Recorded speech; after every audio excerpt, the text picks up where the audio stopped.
ప్రకృతి కేంద్రీకరించకుండా సమాజం పని పట్ల కూడా, సమాజాన్ని జాగృతం చేసేటువంటి పని పట్ల కూడా మనము మన వంతు కర్తవ్యాన్ని నిర్వహించాలని చెప్పి ఈ సందర్భంగా నేను కోరుకుంటూ, ఇంతకంటే ఎక్కువ సమయం తీసుకుంటే స్పీకర్స్కి మళ్ళీ సమయం ఇవ్వాల్సి వస్తుంది కనుక అందరికీ కూడా నేను ఇంకొక మహిళను గుర్తు చేస్తాను. తులసి గౌడ అనే మహిళ, మీరు చదివే ఉంటారు, పద్మశ్రీ అవార్డు పొందినటువంటి మహిళ.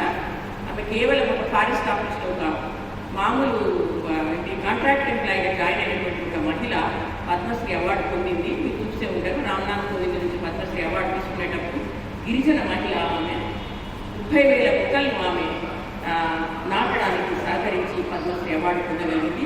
చెప్పులు కూడా వేసుకోకుండానే ఆమె ఢిల్లీలో రాష్ట్రపతి భవన్ నుండి అవార్డు పొందగలిగింది. అంటే మనకున్న సౌకర్యాలతో పోల్చినప్పుడు, మనకున్నటువంటి జ్ఞానంతో పోల్చినప్పుడు అలాంటి పనులను మనం చేయడంలో ఏమాత్రం కూడా మనకు అసాధ్యం కాదని చెప్పి నేను భావిస్తూ, ఇంకొక మహిళ ఇసాబెల్లా అనేటువంటి మహిళ ఇవాళ పేపర్లో వచ్చింది.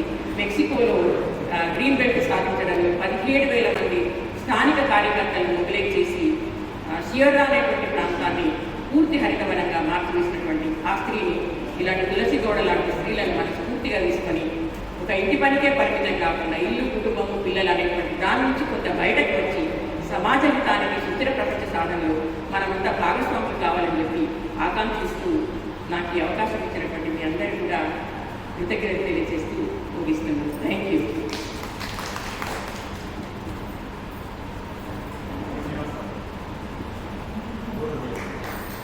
డిస్ట్రిక్ట్ సైన్స్ సురేష్ బాబు గారు, డిస్ట్రిక్ట్ సైన్స్ ఆఫీసర్ హన్మకొండ గారు మాట్లాడాల్సిందిగా కోరుతున్నాను.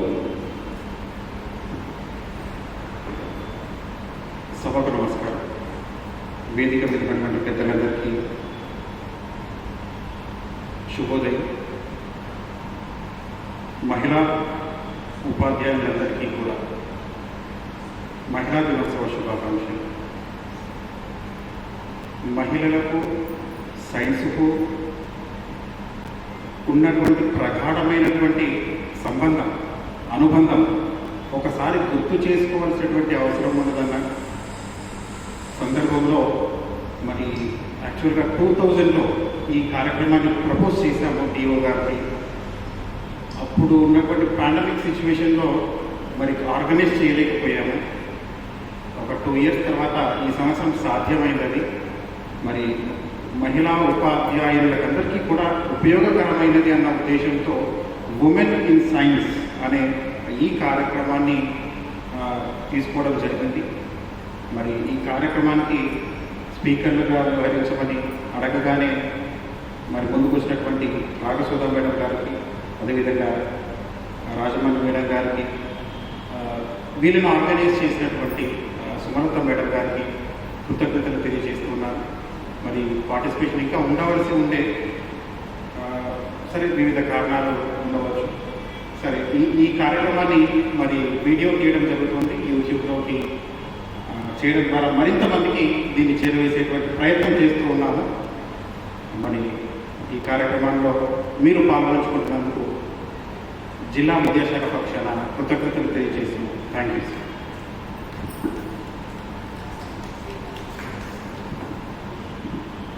కె శ్రీనివాస్ గారు, డిస్ట్రిక్ట్ సైన్స్ ఆఫీసర్, వరంగల్ జిల్లా వారిని మాట్లాడాల్సింది కోరుతున్నాను.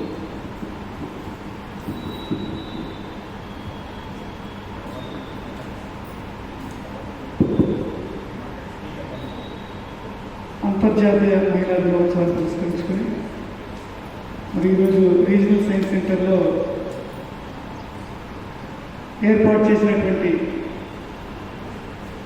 కార్యక్రమానికి మరి అధ్యక్షత వహిస్తున్నటువంటి regional science centre incharge doctor Srinivas గారు, అదేవిధంగా హనంకొండ కోఆర్డినేటర్ రాధా మేడం గారు, నేటి స్పీకర్స్ రాఘసుధా మేడం గారు, రాజలక్ష్మి మేడం గారు, సుమలత మేడం గారు. సో ముఖ్యంగా సైన్స్ సంబంధించినటువంటిది ఏదో చేయాలి అనేటువంటి తపనతో నిద్రాహారాలు మారి ఒక ప్రోగ్రామ్ సక్సెస్ చేయాలనేటువంటి తపనతో పనిచేస్తున్నటువంటి మిత్రుడు Hanamkonda district science officer Suresh Babu గారు, అదేవిధంగా ఈ కార్యక్రమానికి హాజరైనటువంటి సైన్స్ మహిళా ఉపాధ్యాయులందరికీ కూడా ఈ సందర్భంగా మనస్ఫూర్తిగా శుభాకాంక్షలు తెలియజేస్తాము. బాధ ఏం లేదు వాస్తవంగా చెప్పాలంటే ఒక ప్రోగ్రామ్ ఇది చేయడానికి సురేష్ బాబు సార్ పడ్డ తపన అనేటువంటిది మామూలు కాదు. మీకు తెలుసో తెలియదో హన్మకొండకి సంబంధం లేనటువంటి వ్యక్తి తయారయ్యారు మన 317 వల్ల. వారు జనగామ డిస్టిక్కి అలర్ట్ కావడం జరిగింది. ఇక్కడ సైన్స్ చూసుకోవడానికి ప్రస్తుతానికి వేరే వాళ్ళు లేరు. సైన్స్ పట్ల అతనికి ఉన్నటువంటి కమిట్మెంట్ ఎంత అంటే సెలవు పెట్టుకొని కార్యక్రమాలు చేస్తూ ఉన్నారు. అతను సొంతంగా సెలవు పెట్టుకొని ఇక్కడ కొన్ని కంపల్సరీ చేయాల్సినటువంటి కార్యక్రమాల్లో ఇన్వాల్వ్ అయ్యి చేస్తూ ఉన్నారు. వాస్తవంగా వరంగల్ కూడా ఇన్వాల్వ్ అయ్యి దీన్ని ఇంకా కొంత కాస్త అనుకున్నట్టుగా సహకరిస్తే అందరూ ఒక 4-5 రోజుల ముందు మంచి నిర్ణయం తీసుకొని పెద్ద ఎత్తున ఈ ప్రోగ్రాం జరిగి ఉండాల్సిందే. కానీ వరంగల్లో కొన్ని ప్రత్యేకమైనటువంటి పరిస్థితులు, కొన్ని ఇతర పనుల వల్ల దీన్ని పూర్తిగా వరంగల్ జిల్లా నుండి సమాచారము వెళ్ళక కొంత ఎక్కువ మంది అటెండ్ అయ్యేటువంటి అవకాశం తగ్గినటువంటి సందర్భం చూస్తే కొంత ఇబ్బంది అనిపించినా కూడా చేయాలన్నటువంటి ఒక తపన, దానికోసం కృషి చేస్తున్నటువంటి వారి యొక్క ఆలోచన అనేటువంటిది ఈ సందర్భంగా గుర్తు చేయాలన్న దానికోసమే నేను వచ్చే వాస్తవం, ఏదో ప్రసంగించడం కోసం కాదు. ఎందుకంటే అయ్యో నేను అవకాశం లేక నేను ఇన్వాల్వ్ కాలేకపోతున్నా ఈ ప్రోగ్రాంలో, కానీ ఒకసారి కలిసి వెళ్దామని చెప్పేసి ఇక్కడికి రావడం జరిగింది. సో ఏది ఏమైనా మహిళా దినోత్సవ సందర్భంగా మనం మహిళలకు సంబంధించినటువంటి ప్రత్యేకమైనటువంటి కార్యక్రమాలు పెట్టుకొని ఎక్కువ మంది మహిళలను అందులో వచ్చే విధంగా చేసి మహిళలకు సంబంధించినటువంటి హక్కులే కావచ్చు, మహిళలకు సంబంధించినటువంటి సమస్యలే కావచ్చు, మహిళలకు సంబంధించినటువంటి బాధ్యతలే కావచ్చు, ఈ ప్రపంచంలో మహిళలు అట్టడుగు స్థాయి నుండి అద్భుతంగా ఎదిగినటువంటి వారి యొక్క జీవిత విశేషాలే కావచ్చు, గాథలే కావచ్చు, వారిని ఒక ఆదర్శంగా తీసుకొని మరి నేటి మహిళలుగా మన యొక్క బాధ్యతలు ఏ రకంగా ఉన్నవి, మనం ఎదుర్కొన్నటువంటి సమస్యలు ఏమిటి, వాటి పరిష్కారాలు ఏమిటి అనేటువంటి చాలా రకాలైనటువంటి అంశాలు తీసుకొని భవిష్యత్తులో ఒక మహిళలుగా ఒక స్థానాన్ని సాధించుకొని ఎదగడం కోసం అనేటువంటిది ఉద్దేశం ఈ మహిళా దినోత్సవం సంబంధించి. అయితే ఇది సైన్స్కి ఏ రకంగా దీన్ని లింకప్ చేసి చేయాలి, సైన్స్, మహిళలు, సైన్స్ ఈ రెండింటినీ లింకప్ చేసేస్తూ మరి విజ్ఞాన శాస్త్ర లోకంలో మహిళల యొక్క పాత్ర ఏ స్థాయిలో ఉన్నది, ఈ స్థాయి విజ్ఞాన శాస్త్రం అభివృద్ధి చెందింది అని అంటే దాని వెనకాల మరి వివిధ రకాలైనటువంటి సైంటిస్టులే కావచ్చు, రకరకాలైనటువంటి వారు చేసినటువంటి సేవలే కావచ్చు, ఏ రకంగా ఈ స్థాయిలో విజ్ఞాన శాస్త్ర అభివృద్ధికి మహిళల యొక్క పాత్ర దోహదపడింది అనేటువంటిది ఒక సైన్స్ టీచర్స్గా మనలో కొంత ఉత్తేజము, మనలో కొంత ఇన్స్పిరేషన్ తీసుకురావాలనేటువంటిదే ఈ మహిళా దినోత్సవం సందర్భంగా సైన్స్ సెంటర్లో ఈ కార్యక్రమం పెట్టినటువంటి ఉద్దేశం. దానికోసం చాలా ఇది ఒక ప్రత్యేకమైనటువంటి అకేషన్ కాబట్టి స్పీకర్స్ దొరకడమే చాలా గగనమైంది. చాలా మందితో మాట్లాడినటువంటి సందర్భాలలో మరి సుమలత మేడము, నాగసుధా మేడంని, తర్వాత మేడంని arts and science college Rajalakshmi మేడంని ఈరోజు స్పీకర్స్గా మరి చివరి క్షణంలో వారిని ఆహ్వానించి ఈ కార్యక్రమాన్ని ఈరోజు నిర్వహించుకుంటున్నాం.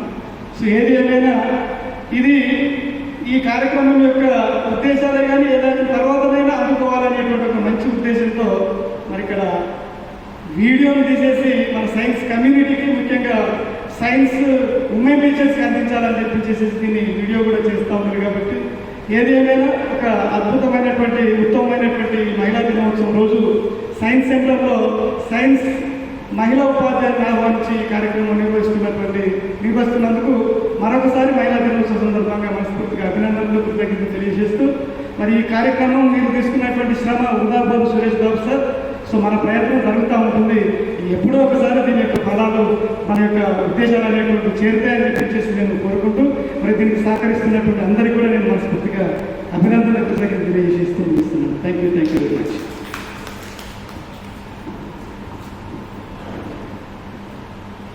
థ్యాంక్స్ అండి డాక్టర్ కె శ్రీనివాస్ గారు, అలా చక్కటి ప్రోత్సాహం కలిగించారు. అంతర్జాతీయ మహిళా దినోత్సవం సందర్భంగా మనం ఏర్పాటు చేసుకున్న కార్యక్రమం శాస్త్ర సాంకేతిక రంగంలో మహిళల యొక్క పాత్ర, దాని మీద science for women and science development, women కొరకు సైన్స్ ఏ విధంగా ఉపయోగపడుతుంది దాని మీద మనకి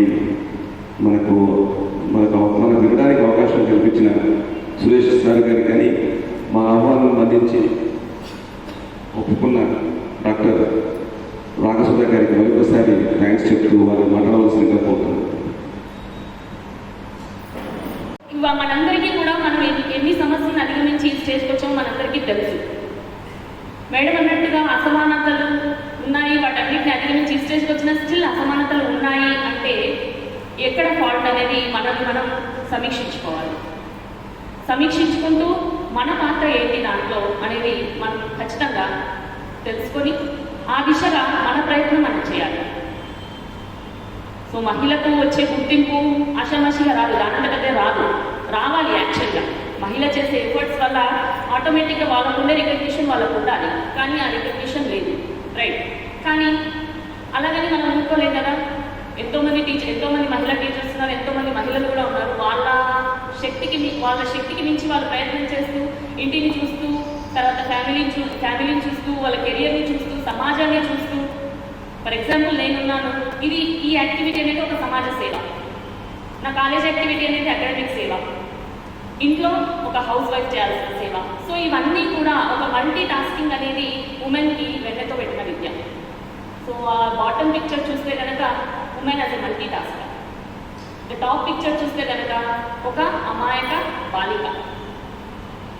మన చుట్టూ ఉండే పిల్లలు వాళ్ళే. కాబట్టి నేను ఫస్ట్ టు స్టార్ట్ విత్ ఆ అమాయక బాలికను పెట్టాను. ఆ అమ్మాయిని ఈ విధంగా మారుస్తూ ఇక్కడ నుంచి ఈ విధంగా ఈ లాస్ట్ బాటంలో ఉన్న వాళ్ళు ఎంతోమంది ఇండియన్ ఉమెన్ ఇన్ సైన్స్ ఎంతోమంది కృషి చేశారు. వాళ్ళ కృషిని మనము స్మరించుకోవాలి. అప్పుడే మనకు ఒక ఎనర్జీ అనేది వస్తుంది, ఒక స్ఫూర్తి అనేది వస్తుంది. వాళ్ళని స్మరించుకుంటూ మనం ఇంకా ముందుకు వెళ్ళాలి. వాళ్ళు ఆ కాలంలోనే ఎలాంటి ఫెసిలిటీస్ లేకుండా ఎన్నో కట్టుబాట్ల మధ్యన ఉండి కూడా ఎంతో ఎత్తుకెదిగి ఎన్నో ఎఫర్ట్స్ పెట్టి ఎంతో కాంట్రిబ్యూషన్ చేశారు మన దేశాన్ని ప్రపంచ దేశాలతో పాటుగా నిలబెట్టడానికి వాళ్ళు ఎంతో కృషి చేశారు. వాళ్ళ కృషి ఎంతో ఉంది టెక్నాలజీ లేని సమయంలో కూడా. మరి ఇప్పుడుండే పరిస్థితుల్లో అది 19th సెంచరీ, ఇప్పుడు 20th century. 20th century last 10 yearsగా చూస్తే కూడా ఎంతో డెవలప్మెంట్ ఇన్ టెక్నాలజీ. మరి అంత డెవలప్మెంట్ టెక్నాలజీలో ఉండి కూడా still we are celebrating women's day. ఒకటే ఉమెన్స్ డేగా పెట్టుకొని ఆ రోజు మళ్ళీ అసమానత అని గత 75 సంవత్సరాలుగా మనం ఇదే అసమానత గురించి మాట్లాడుతూనే ఉన్నాం.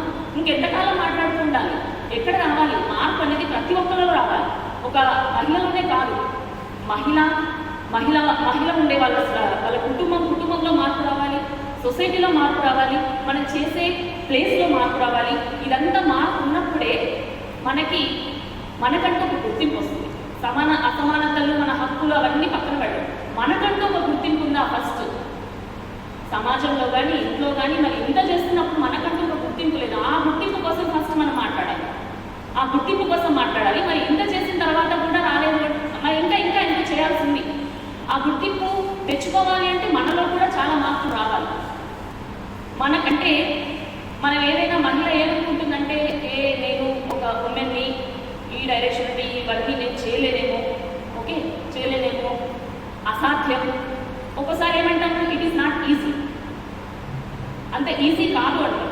But we didn't say that it is just impossible. మనం ఇంపాసిబుల్ అన్నాము, ఈజీ కాదు. నేను ఒక్కదాన్ని ఒక రిసోర్స్ పర్సన్గా వచ్చి ఎంత చెప్పినా మార్పు అనేది మీలో కానీ పురుషుల్లో కానీ రాకపోతే ఎంత చేసినా శ్రమ వృధానే. బట్ అక్కడ నేను స్టాప్ కాదు, శ్రమ వృధానే కాదు. ఈవెన్ 1% చేంజ్ వచ్చినా I will be very happy. ఈ మాటలకి 1% ఎవరైనా ఒకరు చేంజ్ అయినా, ఉన్న వాళ్ళలో ఒకరిద్దరు చేంజ్ అయినా, ఆ ఇద్దరు ఇంకో ఎంతోమంది మారుస్తారు. ఆ స్ఫూర్తి కోసమే నా ప్రయత్నం అన్నారు. స్వామి వివేకానంద అన్నారు, ఒక దేశం యొక్క పురోగతి యొక్క అత్యుత్తమ కొలమానం ఆ దేశంలో మహిళలకు ఇచ్చే ప్రాధాన్యత. ఒకప్పుడు స్వామి వివేకానంద టైంలోనే తను గుర్తించి, మహిళల యొక్క ప్రాధాన్యత గుర్తించి, దేశం యొక్క పురోగతి ఆ మహిళకు ఇచ్చే ప్రాధాన్యత మీద ఆధారపడి ఉంటుంది. మహిళల స్థితిగతులు ఎప్పుడైతే మెరుగుపడవో అప్పుడు ఆ లోక కళ్యాణానికి అవకాశమే లేదు. That's what is happening today. వాళ్ళకిచ్చే గుర్తింపు వాళ్ళకి ఇవ్వనంత కాలం దేశ పురోగతి అనేది కల. సో మేడం గారు చెప్పారు, అంతకంటే ముందు పండిట్ జవహర్లాల్ నెహ్రూ గారు కూడా అన్నారు, మహిళలు ముందుకు సాగితే కుటుంబం కదులుతుంది. ఒక మహిళ ఎడ్యుకేట్ అయితే కుటుంబం మొత్తం ఎడ్యుకేట్ అయినట్టే. కుటుంబం కలుగుతుంది, గ్రామాలు కదులుతాయి, మన దేశం కూడా కలుగుతుంది. పండిట్ జవహర్లాల్ నెహ్రూ గారు అన్నారు. సో మన ప్రపంచ ప్రగతి, మన దేశ పురోగతికి అవసరం ఏంటి? మహిళా సాధికారత మరియు లింగ సమానత్వం. ఇప్పుడు వచ్చిన నినాదమే అది. అంటే 75 సంవత్సరాల తర్వాత కూడా స్టిల్ లింగ సమానత అనే దాని గురించి మాట్లాడుతున్నామంటే మనం ఏ పొజిషన్లో ఉన్నామో అర్థం చేసుకోవచ్చు. సో లింగ సమానత అన్ని కంట్రీస్తో పోలిస్తే కూడా మన కంట్రీ ప్లేస్ 145, బంగ్లాదేశ్ ముందుంది, అక్కడ లింగ సమానత చాలా ఎక్కువగా ఉంది. సో మహిళలకి ఇంకా ఏమేం కావాలి? సాధికారిత అంటే ఏంటి? సెల్ఫ్గా డిసైడ్ చేసుకునే నేచర్ ఉండాలి, సెల్ఫ్ డెసిషన్, ఒకరిపైన డిపెండ్ కాకుండా తనంతరం తాను తన సొంత నిర్ణయం తానే నిర్ణయించుకునేలా ఉండాలి. ప్రతిసారి కూడా లేడీస్ ఏంటంటే హస్బెండ్ కానీ పేరెంట్ కానీ వాళ్ళు ఏది చెప్తే అది, అంటే ఏమనుకుంటారంటే వీళ్ళే ఇన్ఫీరియర్గా ఫీల్ అయిపోయి ఒక పరిధిలో ఉంటూ నేను డిసైడ్ చేస్తే కరెక్ట్గా ఉండదేమో, సో ఖచ్చితంగా వాళ్ళు ఏది చెప్తే అది. సో అది ఉన్నంత వరకు సాధికారత అనేది రాదు. ఆ సాధికారత రావాలి అంటే సెల్ఫ్ డెసిషన్ అనేది రావాలి. సో మహిళా సాధికారత డెఫినేషన్: స్త్రీ పురుషులతో పాటుగా సంపూర్ణ ఆర్థిక, సామాజిక, రాజకీయ మరియు మతపరమైన సమానత్వం సాధించడం మరియు అన్ని రంగాల్లో పురోగతి సాధించినప్పుడే మహిళా సాధికారత సాధించినట్టు మనం గుర్తించాలి. అది లేదు కాబట్టి ఈరోజు స్టిల్ మనం మాట్లాడుకుంటున్నాం. సో ఈ రెండింటికి, మహిళా సాధికారత కానీ మహిళా విజయం కానీ, రెండింటికి ఏం కావాలంటే విలువలతో కూడిన విద్య కావాలి. ఇప్పుడు ప్రజెంట్గా విద్య ఉంది కానీ విలువలతో కూడి ఉందా అని మనం సెల్ఫ్ ఎవాల్యుయేట్ చేసుకోవాలి. ఎంతవరకు విలువలు అందిస్తున్నాం మన స్టూడెంట్స్కి? ఎంతసేపు బుక్ రీడింగ్, బుక్లో ఉన్నంత వరకే చెప్తున్నామా? దానికి బియాండ్ ఏమైనా చెప్తున్నామా? బియాండ్ చెప్పకపోతే అక్కడ మార్పు అవసరం. విలువలతో కూడిన విద్య అనేది చాలా అవసరం. సో దాని నెక్స్ట్ స్టేట్మెంట్ చూస్తే 2019 మరియు 21 మధ్య ఒక సర్వే జరిగినప్పుడు, ఇంతకు ముందు ఏంటి మనము స్త్రీ and that is ladies and gents ratio చూస్తే లేడీస్ తక్కువగా ఉండి జెంట్స్ వాళ్ళ కంటెంట్ ఎక్కువగా ఉండేది. ఇప్పుడు రీసెంట్ సర్వే ఏంటంటే ప్రతి 1000 మంది పురుషులకు 1020 మంది మహిళలు ఉన్నారు. This is recent survey. అంటే ఇక్కడ కూడా మనము కొంచెం ముందు పురోగతి సాధించినట్టే, బట్ స్టిల్ మనం ఫేస్ చేస్తున్నామంటే ఇంకో ఇక్కడ లోపం ఉంది. ఓకే, అంటే వీళ్ళందరూ ఇంతమంది ఉన్న వాళ్ళు కూడా ఎడ్యుకేట్ కావాలి. మహిళా సాధికారత కావాలి అని ఎడ్యుకేట్, ఆ సెన్స్ అనేది మైండ్లో ఉండాలి. ఆ ఎడ్యుకేషన్ అనేది చాలా ఇంపార్టెంట్. సో అక్కడ టీచర్ అనేది పాత్ర వహిస్తారు. ఒక టీచర్ అనేది చాలా రోల్ ప్లే చేస్తారు, రైట్? సో ఆ టీచర్ని ఎడ్యుకేట్ చేయడమే నా డ్యూటీ. అది మీరు మీ స్టూడెంట్స్కి ట్రాన్స్ఫర్ చేయాలి. మీ స్టూడెంట్స్ కానీ మీ డాక్టర్స్ కానీ ఇంకెవరైనా మీ ఫ్యామిలీ మెంబర్స్ కానీ మనకు తెలిసిన 2 మంచి విషయాలు పక్క వాళ్ళకి చెప్తే పోయేది. సో మహిళల పూర్తి భాగస్వామ్యం లేకుండా మనం ఏదైతే కోరుకుంటామో భవిష్యత్తు, సుస్థిర భవిష్యత్తు అని మాట్లాడుతున్నాము, మన పూర్తి సహకారము, మన భాగస్వామ్యం లేకపోతే ఆ సుస్థిర భవిష్యత్తు అనేది అసాధ్యం. అవి సాధించలేదు. A woman with a voice is by definition a strong woman. ఒక ఉమెన్ ఎప్పుడు స్ట్రాంగ్ ఉంటుంది? ఎప్పుడైతే మన వాయిస్, మనకంటూ ఒక వాయిస్ ఉంటుందో అప్పుడే షీ స్ట్రాంగ్. ఎప్పుడైతే నీ వాయిస్ నువ్వు రైజ్ చేయలేవో యు ఆర్ వీక్. వాళ్ళు ఏదైతే అనుకున్నారో వీక్ అని, you are weak, that weak. So మనం ఎప్పుడు స్ట్రాంగ్ అవుతామో? మనకంటూ ఒక వాయిస్ ఉంది, మన ఒపీనియన్స్ మనము ధైర్యంగా షేర్ చేయగలిగినప్పుడే మనం ఒక strong woman. So always a woman should be a strong woman in this society, in this world. Then only మన హక్కులు, మన సమానత, మనకంటూ ఒక గుర్తింపు మనం సాధించుకోగలిగేది ఎప్పుడంటే మనం స్ట్రాంగ్గా ఉన్నప్పుడే.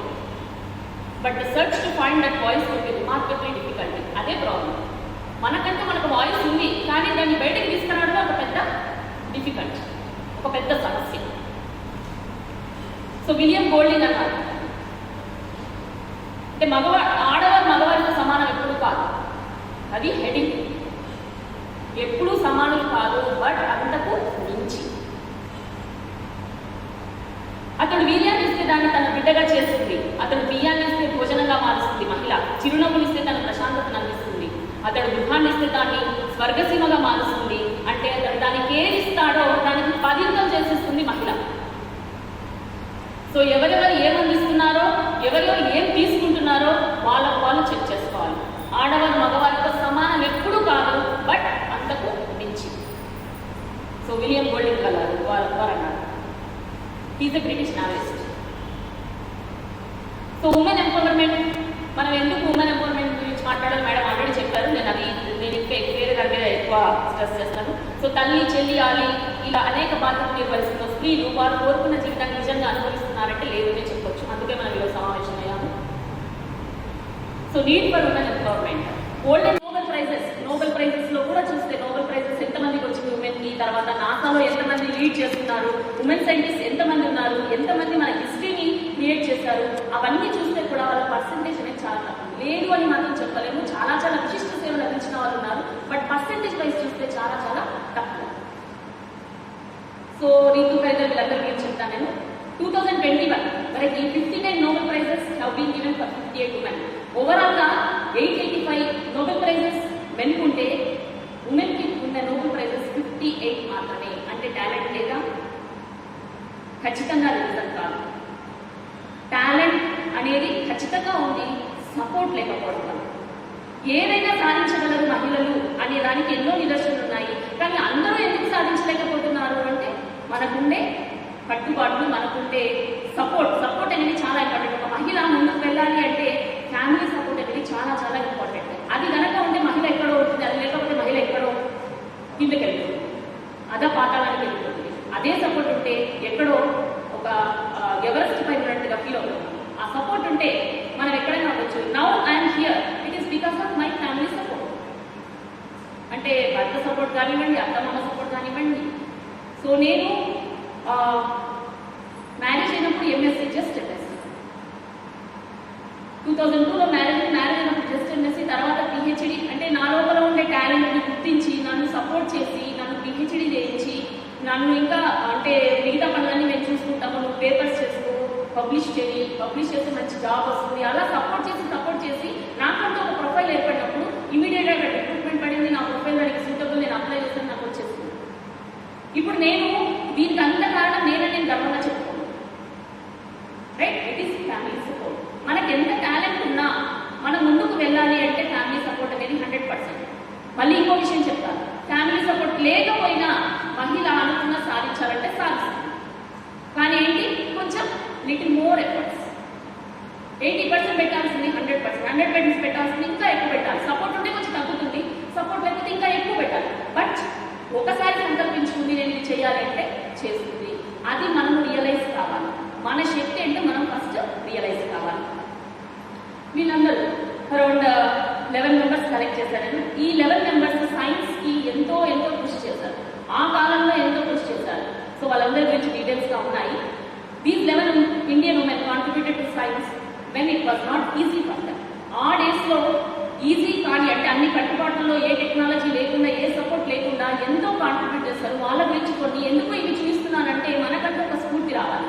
వాళ్ళ ఆ టైంలో అమలు చేసినప్పుడు మనం ఈ టైంలో అన్ని ఉండి మనం ఏం చేయలేము. ఎందుకంటే ఆ సంకల్పం లేదు. చాలు, మనం ఏదో జాబ్ చేస్తున్నాము, మనకు వస్తున్నాయి, హ్యాపీగా రిలాక్స్ అయిపోవడం, టీవీ చూద్దాం, పిల్లల్ని చూసుకుంటాం, దట్స్ ఇట్. అక్కడికి మనం పరిమితం అయిపోతున్నాం. Beyond that is come out. ఎప్పుడైతే దాని నుంచి బయటకు వస్తావో నువ్వు ఒక స్టేజ్కి ఎదిగిపోతావు, తర్వాత పిల్లల్ని ఎదిగేలా చేస్తావు, తర్వాత సొసైటీకి ఉపయోగపడతావు, తర్వాత దేశానికి ఉపయోగపడతావు. అది కదా మనకు కావాల్సింది.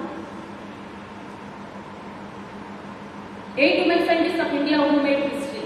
11 Indian women contributed to science and technology. So వీళ్ళందరి గురించి నేను జస్ట్ క్లిప్పింగ్స్ చూస్తాను. ఇది ఫస్ట్ క్లిప్పింగ్ నేను చూసింది.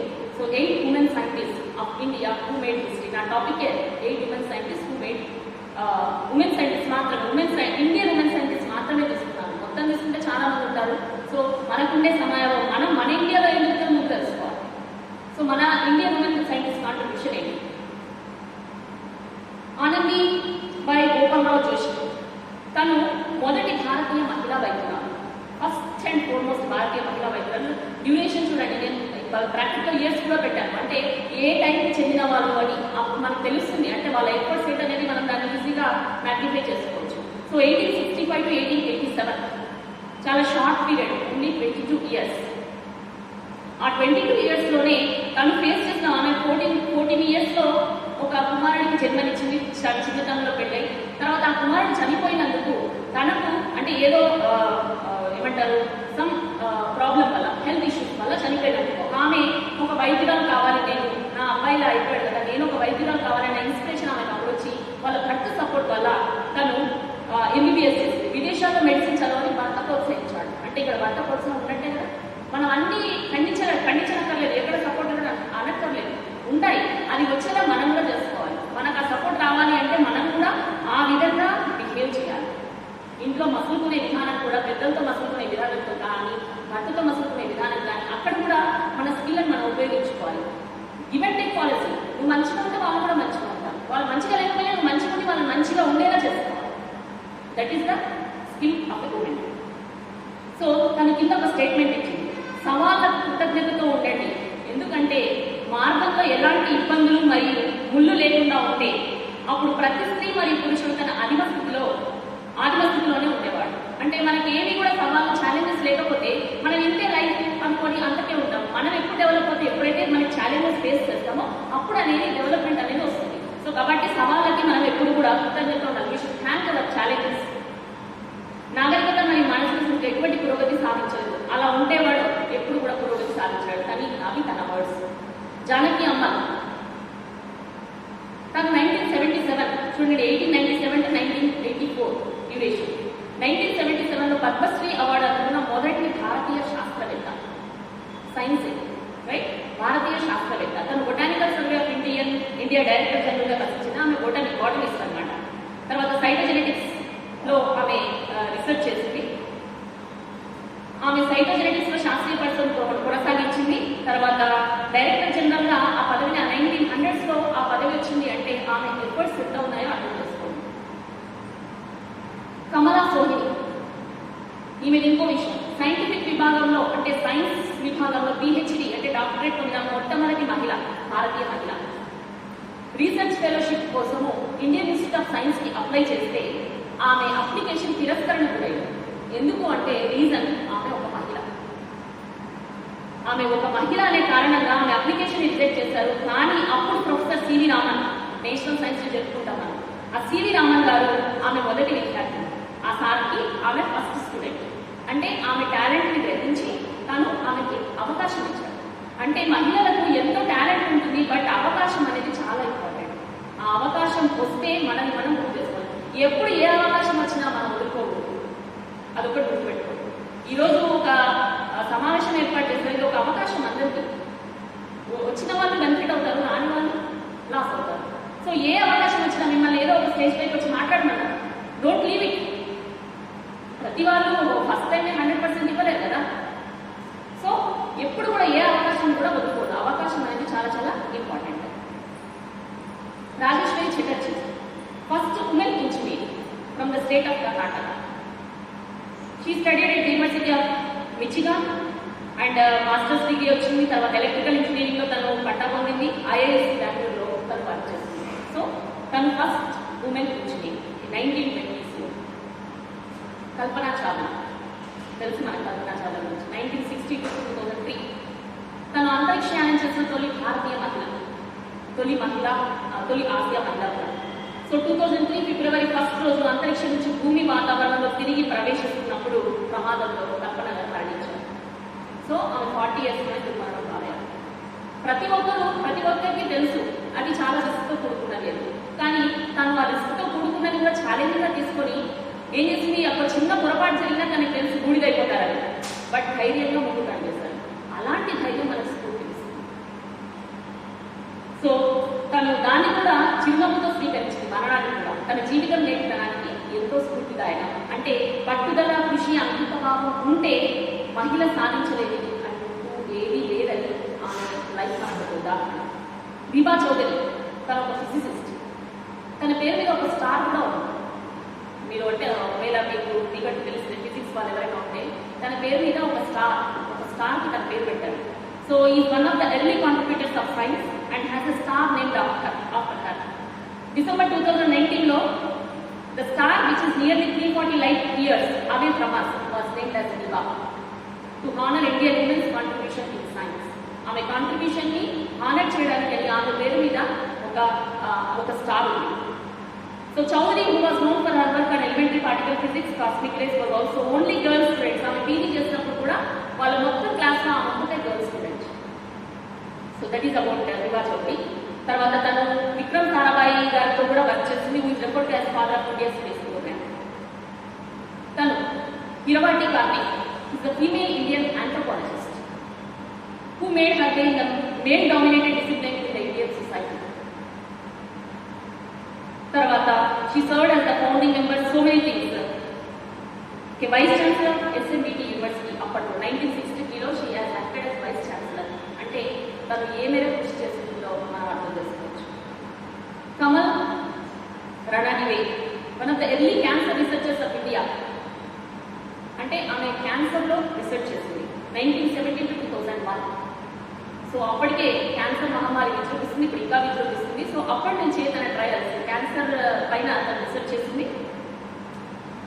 ఇండియన్ ఉమెన్ సైంటిస్ట్ అసోసియేషన్ కూడా తనే ఫౌండ్ చేసింది. She also founded the Indian women scientist association 1973, Indian women science association. Today even it provides hostel facility కానీ ఇంకా డే కేర్ ఫెసిలిటీస్ కానీ, అంటే ఉమెన్ని ఇంకా వాళ్ళకి సపోర్ట్ చేయడానికి కానీ సైన్స్లో సపోర్ట్ చేయడానికి కానీ ఆ అసోసియేషన్ స్టిల్ ఎగ్జిస్ట్ కానీ. Raman Parimala, 1948, still she is there. She is a mathematician, known for her contributions to algebra. తర్వాత ఆమె చాలా అవార్డ్స్ వచ్చే she also work as a professor at Tata institute of fundamental రీసెర్చ్లో కూడా వర్క్ చేస్తుంది. అంటే మనం అనుకుంటాము మనకి ఇదే మనమే గ్రేట్ కాదు, చాలా ఉన్నారు, వాళ్ళందరినీ మనం స్ఫూర్తి చేసుకొని ఇంకా ఇంకా ముందుకెళ్ళాలి. ఓకే, మనం ఏదో ఒక జాబ్ రాగానే మీరు అచీవ్ అనేది కాదు, దానికి మించి ఇంకా చాలా ఉన్నాయి. ఇంకా ఫేమస్ డాక్టర్ ఇందిరా హిందూజా, ప్రముఖ స్త్రీ వైద్య సంతాన సాఫల్య నిపుణురాలు. భారతదేశంలో మొదటి టెస్ట్ ట్యూబ్ బేబీకి డెలివరీ చేసింది కూడా ఈమె. సో అన్ని అంటే లేడీస్ రిలేటెడ్ ప్రాబ్లమ్స్ అవన్నీ కూడా అప్పటికే తను ట్రీట్ చేయడం, తర్వాత ఈ ఫెర్టిలిటీ సెంటర్ ఫెర్టిలిటీ బేబీని కూడా దానిపై కూడా వర్క్ చేస్తుంది తను ఇందిరా హిందూజా. అదితి పల్, సముద్ర శాస్త్రవేత్త, భూగర్భ సముద్ర శాస్త్రాన్ని అధ్యయనం చేసేందుకు 1983లో అంటార్కిటికా ప్రయాణించిన మొట్టమొదటి భారతీయ మహిళ. అన్నామని, only women scientist work with C V Raman. తనతో పాటు తన స్టూడెంట్ గారు తనతో పాటుగా వర్క్ చేసిన ఓన్లీ ఉమెన్ సైంటిస్ట్ అన్నామని. She contributed to the study of radiation and she has become deputy director general of observatories in Delhi. ఆ స్టేజ్ వరకు రీచ్ అయింది. మాధురి మాథుర్, ఎంతమందికి తెలుసు సుమిత్ గ్రైండర్? సుమిత్ గ్రైండర్ మనం ఓల్డెన్ డేస్లో వాడేవాళ్ళం, mixie grinder, Sumeet grinder. She is responsible for 40 years back she along with her engineer husband device Sumit mixer grinder. మనకు అప్పటి వరకు కూడా ఇలాంటిది ఒకటి మనకు వస్తుంది, మన వాళ్ళ మిక్సర్ని ఈజీగా అయిపోతుంది కూడా ఒక కళ. అలాంటిది she work for that, now she has our own company. Doctor Suman Sahay, she is founder of the gene company in India. ఎంతో మంది ఫార్మర్స్కి షీ ఈజ్ హెల్ప్ఫుల్. అది ఒక రంగం, శాస్త్ర రంగం. ఇది ఇంకో రంగం, సాంకేతిక రంగం. ఇంకా ఇది చూస్తే మనకు అసలు రోమాలు ఎక్కువ పడుతుంది వాళ్ళు చేసిన ఎఫర్ట్స్ కానీ. ఓకే, మిషన్ మంగళయాన్ ఎంతమంది చూసారు? చూడకపోతే చూడండి. డైరెక్ట్ అంటే లైఫ్ స్టోరీ. దాంట్లో ఇస్రో వాళ్ళు ఎంత వర్క్ చేశారు, దాంట్లో లేడీస్ పాత్ర ఎంత ఉంది అని సక్సెస్ కావడానికి, అందులో ఎవరు పాత్ర పోషించాలని చెప్తారు. ఈ 7 members, ఈ 7 Indian women scientists whose inventions and experiments help the progress of science and technology.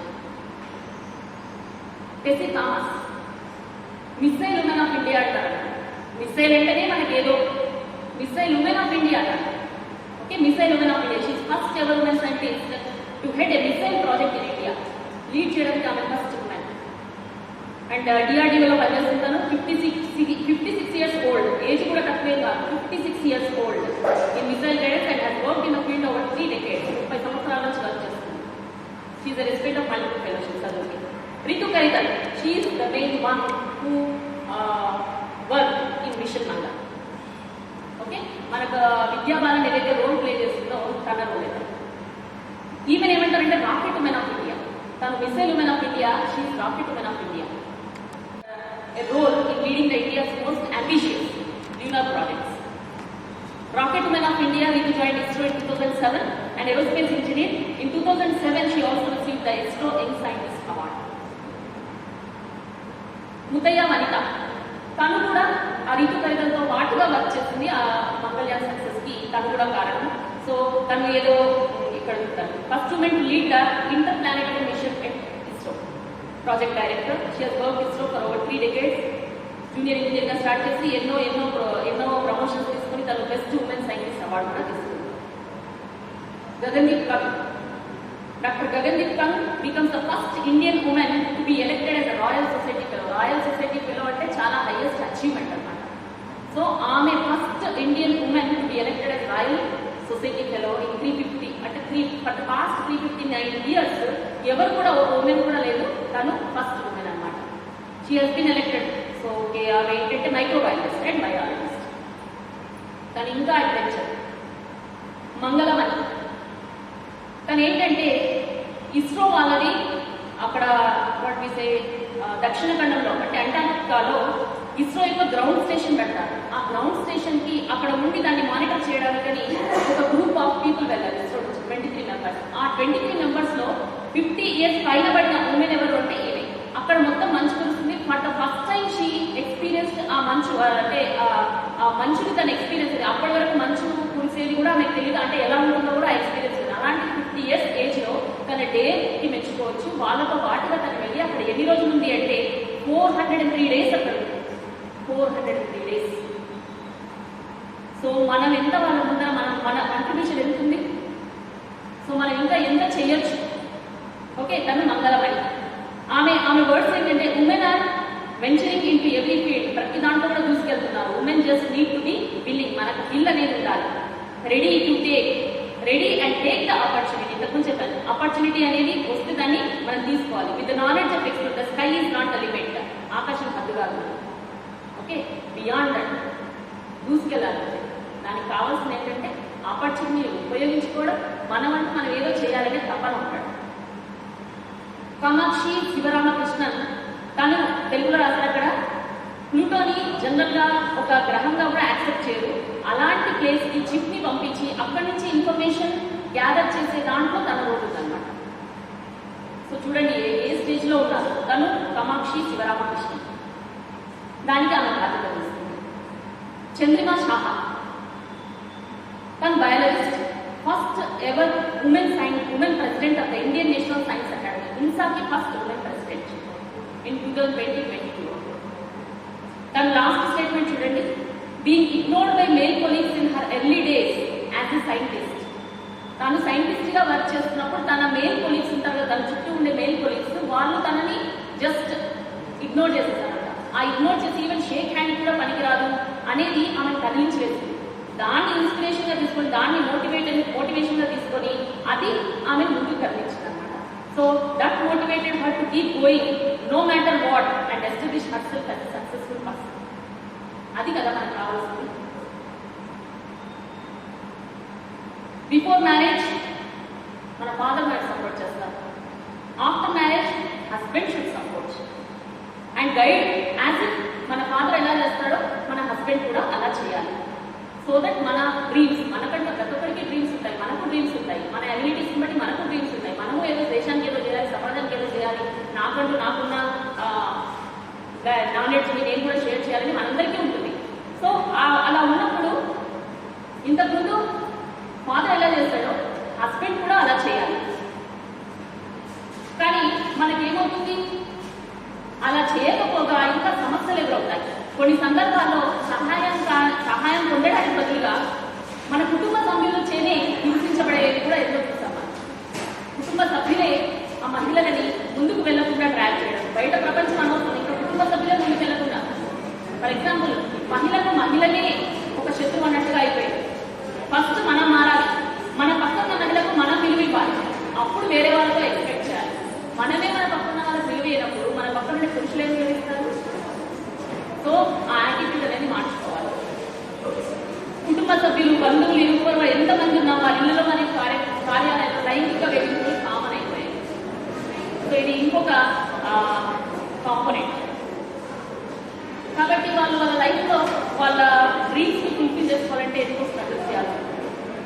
Doctor Ambedkar గారు ఏమన్నారంటే, I measure the progress of community by the degree of progress which women had achieve. అంటే community ప్రోగ్రెస్ని మహిళల ప్రోగ్రెస్తో కొలుస్తారనమాట. పెళ్ళైన ప్రతి అమ్మాయి, ఇది ఒక statement, జాగ్రత్తగా వినండి అందరూ, అమ్మాయిలు కూడా జాగ్రత్తగా వినండి. పెళ్ళైన ప్రతి అమ్మాయి తన భర్తకు అండగా నిలవాలి, తన భర్తకు స్నేహితుడనని సమానమని చెప్పుకోవాలి. మరియు ఇది చాలా జాగ్రత్తగా ఉండాల్సిన విషయం, అతని బానిసగా ఉండడానికి నిరాకరించండి. ఫ్రెండ్గా ఉండు, అన్ని హెల్ప్ చేయి, but don't be like a slave. వాళ్ళకి అసిస్టెంట్ కాదు. ఓకే, మీరు ఈ సలహాను అనుసరిస్తే గనక మీ గౌరవం, మీ కీర్తి మీరే తెచ్చుకుంటారు. మన గౌరవం మనం పోగొట్టుకుంటున్నాం, మనకి కీర్తి లేదు. ఎందుకంటే మనము వాళ్ళకి సరెండర్ అయిపోతున్నాం. అవసరం లేదు, కానీ అహంకారం కూడా అవసరం లేదు. సరెండర్ కావాల్సిన అవసరం లేదు, అహంకారం చూపించాల్సిన అవసరం కూడా లేదు. రైట్? సో ఆ స్కిల్ కనుక మనకు ఉంటే ఖచ్చితంగా మనకంటూ మనకు ఒక గుర్తింపు సాధించుకోవచ్చు. ఇవన్నీ డాక్టర్ అంబేద్కర్ గారు పెట్టిన కొన్ని, అంటే ఓన్లీ రోల్ ఆఫ్ టీచర్స్ చెప్తాను నేను, ఇవన్నీ అవసరం అంటే స్కిప్ చేస్తున్నాను.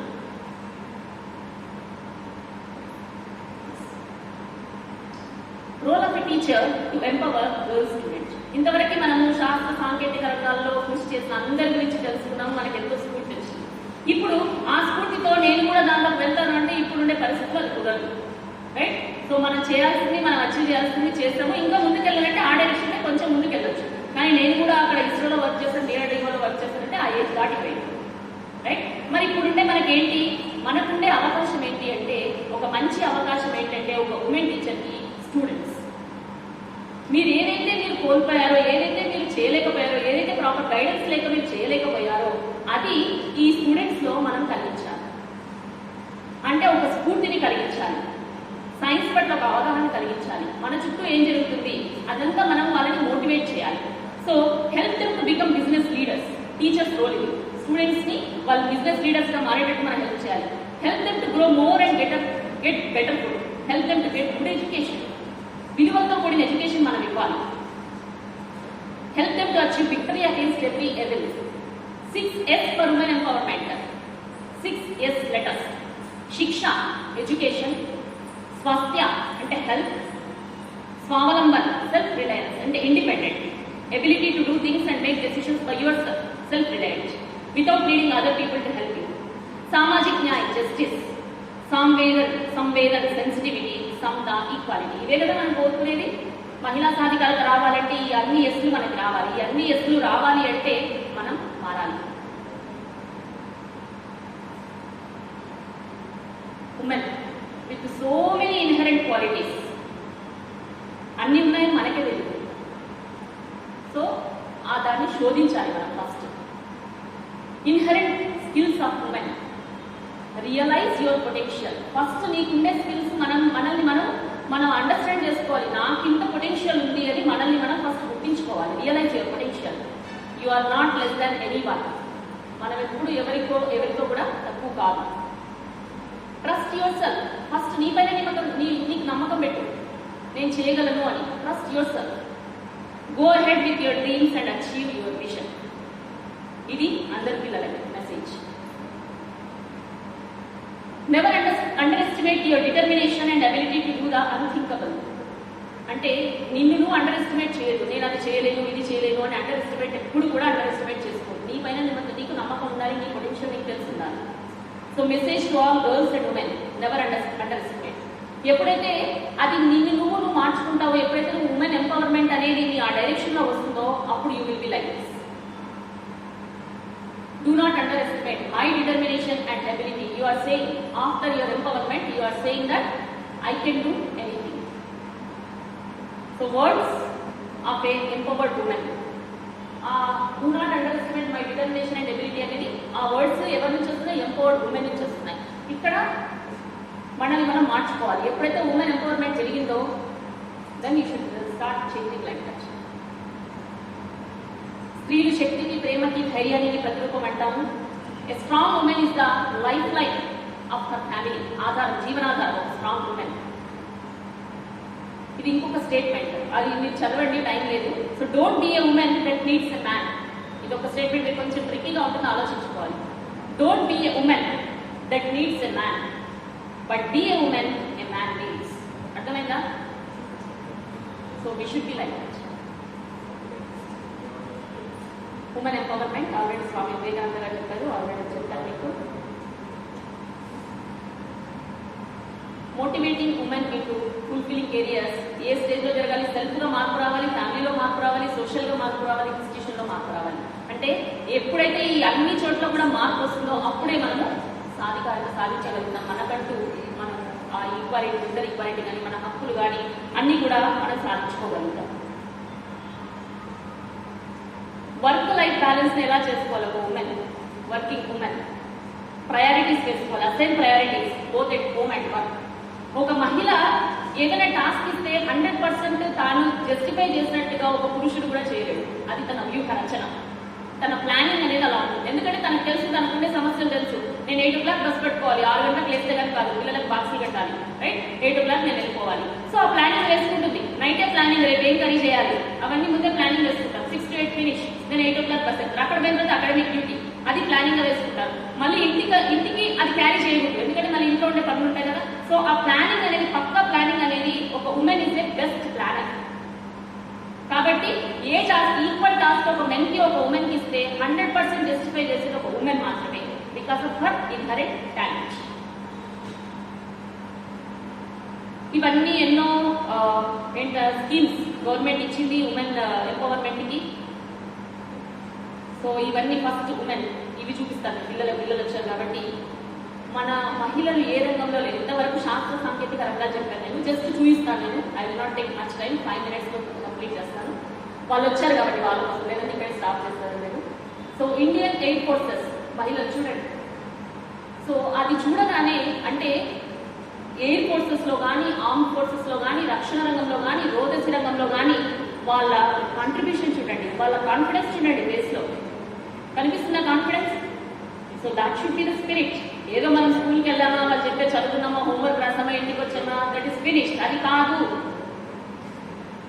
అది ఉంటే ఇంకా మాలాగే మీరు కూడా ఇంకా కొన్నేళ్ల వరకు కూడా సాధికారత, సమానతలు, అసమానతలు మాట్లాడుకుంటూనే ఉండాలి. మార్పు, చేంజ్ ఇస్ రిక్వైర్డ్. ఓకే, చూడండి. 41,074 మంది పురుషులతో పోలిస్తే మొత్తం అక్కడ అంటే మన రక్షణ శాఖలో ఉండే 1,561 మంది మహిళా అధికారులు మాత్రమే ఉన్నారు. బట్ స్టిల్ వాళ్ళు ఎక్కడ కూడా వాళ్ళ ధైర్యాన్ని కోల్పోకుండా, తెలుసు అక్కడికి వెళ్తే చాలా రిస్క్ ఉంటుందని, బట్ స్టిల్ వాళ్ళ సంకల్పాన్ని మెచ్చుకోవచ్చు. వాళ్ళు స్టిల్ దాంట్లో జాయిన్ అవుతున్నారు ఆర్మీలో. చూడండి, ఆ మహిళ she is instructing the other gents. Okay, that should be spirit. Major general Madhuri Kantikar, she is the first woman dean of the armed forces. Lieutenant Garima, former beauty pageant winner, ఆమె Indian ఆర్మీలో join అయిపోయింది. So ఈ statement పిల్లలకు అవసరం. తను ఏం చెప్తుంది తన మాటలు, నేను ఒంటరి తల్లి బిడ్డను, నా ఒడిదుడుకులన్నింటిలోనూ ఆమె నాకు అండగా ఉంది. ఆమె అంటే తల్లి నాకు అండగా ఉంది, నన్ను ప్రేరేపిస్తుంది. ఆమె ఒక బలమైన మహిళ, అంటే ఒక శక్తివంతమైన మహిళ, మరియు నా నిజమైన ప్రేరణ. ప్రతి ఒక్క తల్లి కూడా బిడ్డకి ప్రేరణనే ఎంత చేస్తుంది మీకు, రైట్? సో ఒక హౌస్ వైఫ్ అయితే చెప్పనక్కర్లేదు, 24 గంటలు తనకు సేవే. హౌస్ వైఫ్ తో పాటు వర్కింగ్ ఉమెన్ అయితే ఆ 24 గంటలు చేస్తూ ఇంకా మిగతావి కూడా చేయాలి. సో అంత చేసిన తల్లి మీకు ప్రేరణ, అది మీరు తెలుసుకోవాలి. ఓకే, నేను ఆమె గర్వపడేలా చేయాలనుకున్నాను. ప్రతి ఒక్కరు తన తల్లి గర్వపడేలా చేయాలి. తను ఆర్మీ పబ్లిక్ స్కూల్లో నుండి వచ్చాను, మరి న్యూఢిల్లీలో సెయింట్ స్టీఫెన్ కాలేజ్ తన సివిల్ సర్వీసెస్ కోసం ప్రిపేర్ అవుతూ, కానీ సైన్యం అంటారు first woman to fly solo across Atlantic Pacific ocean, first Indian woman to fly fighter aircraft, యుద్ధ విమానాలు కూడా నడుపుతున్నారు. Indians first ever female navy pilot. చూడండి, వాళ్ళ టీవీ చూసారా, వాళ్ళ అంటే వాళ్ళు నడుస్తున్న టీవీ చూడండి ఎంత, అవి చూస్తుంటే మనకు ఒక స్ఫూర్తి కలుగుతుంది. ఆ స్ఫూర్తి రావాలి మనందరిలో. సో ఇవన్నీ నేను క్రియేట్ చేసినవి కాదు, గూగుల్లో ఉన్నవే. అంటే మనకు ఒక థాట్ అనేది ఉండాలి, మనం ఇవన్నీ చూస్తే మనకంటూ ఒక స్ఫూర్తి వస్తుందని. అది కలిగించడానికి మీరందరూ ఇన్స్టెడ్ ఆఫ్ మీరందరూ ఒక్కొక్క చేసే బదులు మీరందరూ ఒక చోట ఉన్నప్పుడు నేను చూపిస్తే అందరూ చూస్తారు కదా అన్నట్టుగా ఇవన్నీ కలెక్ట్ చేస్తాను. Women navy, Mother Teresa, Indira Gandhi, వీళ్ళందరూ first Indian women in various fields. Pratibha Patil, Kiran Bedi, justice Fatima Bibi, Sania Mirza, వీళ్ళందరూ first womens in different fields. Indian womens Saina Nehwal, Sarla Thakral, Mary Kom boxer, Bachendri Pal mount Everest ఎక్కిస్తాము. First Indian woman to ride a motor bike from Kanyakumari to Kashmir, Roshni Sharma, Sheela Dawre first auto driver, truck driver, first truck driver. Yogita Raghuvanshi, తను బేసిక్గా lawyer, తను భర్త చనిపోవడం వల్ల తన livelihood start చేయడానికని తను truck డ్రైవర్గా స్టార్ట్ చేస్తుంది. ట్రక్ డ్రైవర్ అంటే ఎంత డిఫికల్టీస్ ఉంటాయో తెలుసు కదా. So she is the first truck driver. ఎంతో మంది తనకు సన్మానం చేశారు స్ఫూర్తి కోసం. మిథాలీ రాజ్, ఈమె ఎన్ని అవార్డ్స్ వచ్చినాయి మీకు?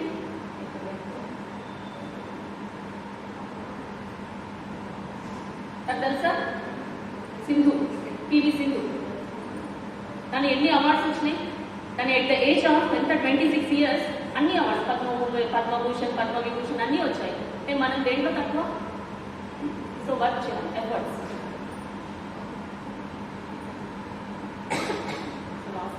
స్లైడ్. ఫస్ట్ డైరెక్టర్, ఎన్ఐటీస్లో ఐఐటీస్లో ఫస్ట్ లేడీ డైరెక్టర్ లేదు, తను ఫస్ట్ డైరెక్టర్.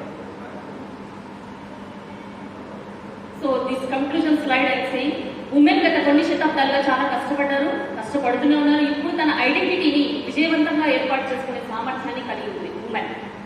నేటి మహిళలు ఓపిక మరియు పట్టుదల అనే గుణాలను కలిగి ఉండడం వల్ల విజయ శిఖరాలను అందుకోవడం సులభతరం అయిపోయింది. అంటే మనకుండే క్వాలిటీసే మన విజయాన్ని దిశగా తీసుకెళ్తుంది. ఇంతకుముందు స్త్రీలు గృహిణులుగా మాత్రమే ఉన్నారు. వంట చేయడం వంటి వాటికే పరిమితం అయిపోయేది. కుటుంబ అవసరాలను తీర్చే మాత్రమే పరిమితం అయిపోయేవారు. కానీ ఈరోజు ఆ బాధ్యతను తీసుకుంటూ కూడా ఆఫీస్ పనులను కూడా అంతే సమర్థవంతంగా నెరవేరుస్తున్నారు. Women are more focused and you have a unique decision making power. సానుకూలమైన ధోరణి ఉమెన్ కి ఇన్హెరెంట్ గా ఉంది. కొన్ని సమయాల్లో పురుషుల కంటే మెరుగైనగా ఉంటాయి. ప్రస్తుత యుగం యొక్క ముఖ్యమైన అవసరం మహిళల సామాజిక విలువలు మరియు హోదా యొక్క సంస్కరణ. మనకంటూ మనకు హోదా ఉండాలి. Consider the society without women and body without hurt. Women లేకపోతే సొసైటీయే లేదు. సో యాజ్ ఎ టీచర్ మీకు let us take the responsibility to mold a girl student and motivate her to be on par with boys. వాళ్ళతో సమానంగా ఉండేలా వాళ్ళు motivate చేస్తూ and let us inculcate the scientific temper in the శాస్త్రీయ దృక్పథాన్ని వాళ్ళకు ఇస్తూ వాళ్ళకి సక్సెస్ స్టోరీస్ అన్నీ షేర్ చేస్తూ వాళ్ళని ఇన్స్పైర్ చేస్తూ స్ఫూర్తిదాయకం చేయాలి. అది మన duty as a teacher. We are definitely redesigning the world. ఒక చిన్న లోకల్ ఎఫర్ట్, అంటే మనం ఉండే ప్లేస్లో మనం చేసిన ఎఫర్ట్ గ్లోబల్గా చేంజ్ తీసుకొస్తుంది. So we act locally to make a global change in the establishment of identity of a women. So all girls and women, you are not alone. Seek the help from teacher. I can do anything. Believe in your abilities. You can do it. Happy Women's Day for all of you. So this is the last slide. Women is a multitasker which is key for nation building. అంతర్జాతీయ మహిళా దినోత్సవ శుభాకాంక్షలు అందరికీ. Strong will and passion create a way to success. I feel proud being a woman. Thank you all for your patience. మీకు ఎక్కువ time ఇస్తున్నాను నేను. Thank you madam. Women అంటే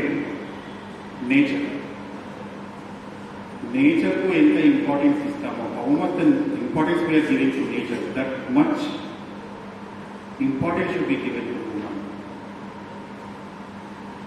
ఇక్కడ మనము మేడం చెప్పిన దాంట్లో ఒక విషయాన్ని మనం చూడాలి. మనము అంటే వాళ్ళు హక్కుల కోసం కొట్లాడుతూ ఉన్నారు, అంటే ఈక్వాలిటీ కోసం కొట్లాడుతూ ఉన్నారు. మామూలుగా రాజ్యాంగంలో మనకు హక్కులు ఉంటాయి, బాధ్యతలు ఉంటాయి. There are rights and responsibilities. మనం ఎప్పుడు కూడా నా రైట్ గురించి ఆలోచిస్తాం కానీ రెస్పాన్సిబిలిటీస్ గురించి ఆలోచిస్తాం. Particularly in part of women వాళ్ళ రెస్పాన్సిబిలిటీస్ అన్ని చేస్తూ then they are fighting for rights. ఇక్కడ వారు చేసేటువంటి ఆ ఈక్వాలిటీ కోసం చేసినటువంటి కృషిని ఇలాంటి ప్రొఫెసర్ ద్వారా మనము ఈ విధంగా మన విద్యార్థులకు కానీ ఉపాధ్యాయులకు కానీ తెలియజేసినట్టు చేసినటువంటి ప్రొఫెసర్ రాగసుధా మేడం గారికి జిల్లా అధ్యక్షుల పక్షాన కృతజ్ఞతలు తెలియజేస్తున్నాం. మేడం గారికి షాల్వాను ఇస్తూ సత్కరించవలసిందిగా శ్రీనివాస్ సార్ గారు మేడం గారిని ప్లీజ్.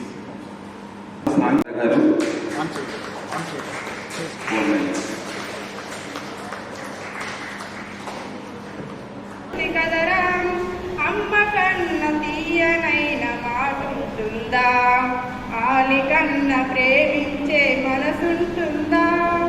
యాక్టివిటీస్ని గుర్తు చేసుకోవడానికి మనము అంతర్జాతీయ మహిళా దినోత్సవాన్ని జరుపుకుంటూ ఇయర్ లాంగ్ చేసిన యాక్టివిటీస్లో ఎవరైతే మహిళలు తన ఉన్నత స్థాయిని ప్రదర్శించారో వాళ్ళని గుర్తు చేసుకుంటూ వాళ్ళకు రికగ్నిషన్ ఇస్తూ మనము అంతర్జాతీయ మహిళా దినోత్సవాన్ని జరుపుకుంటున్నాము.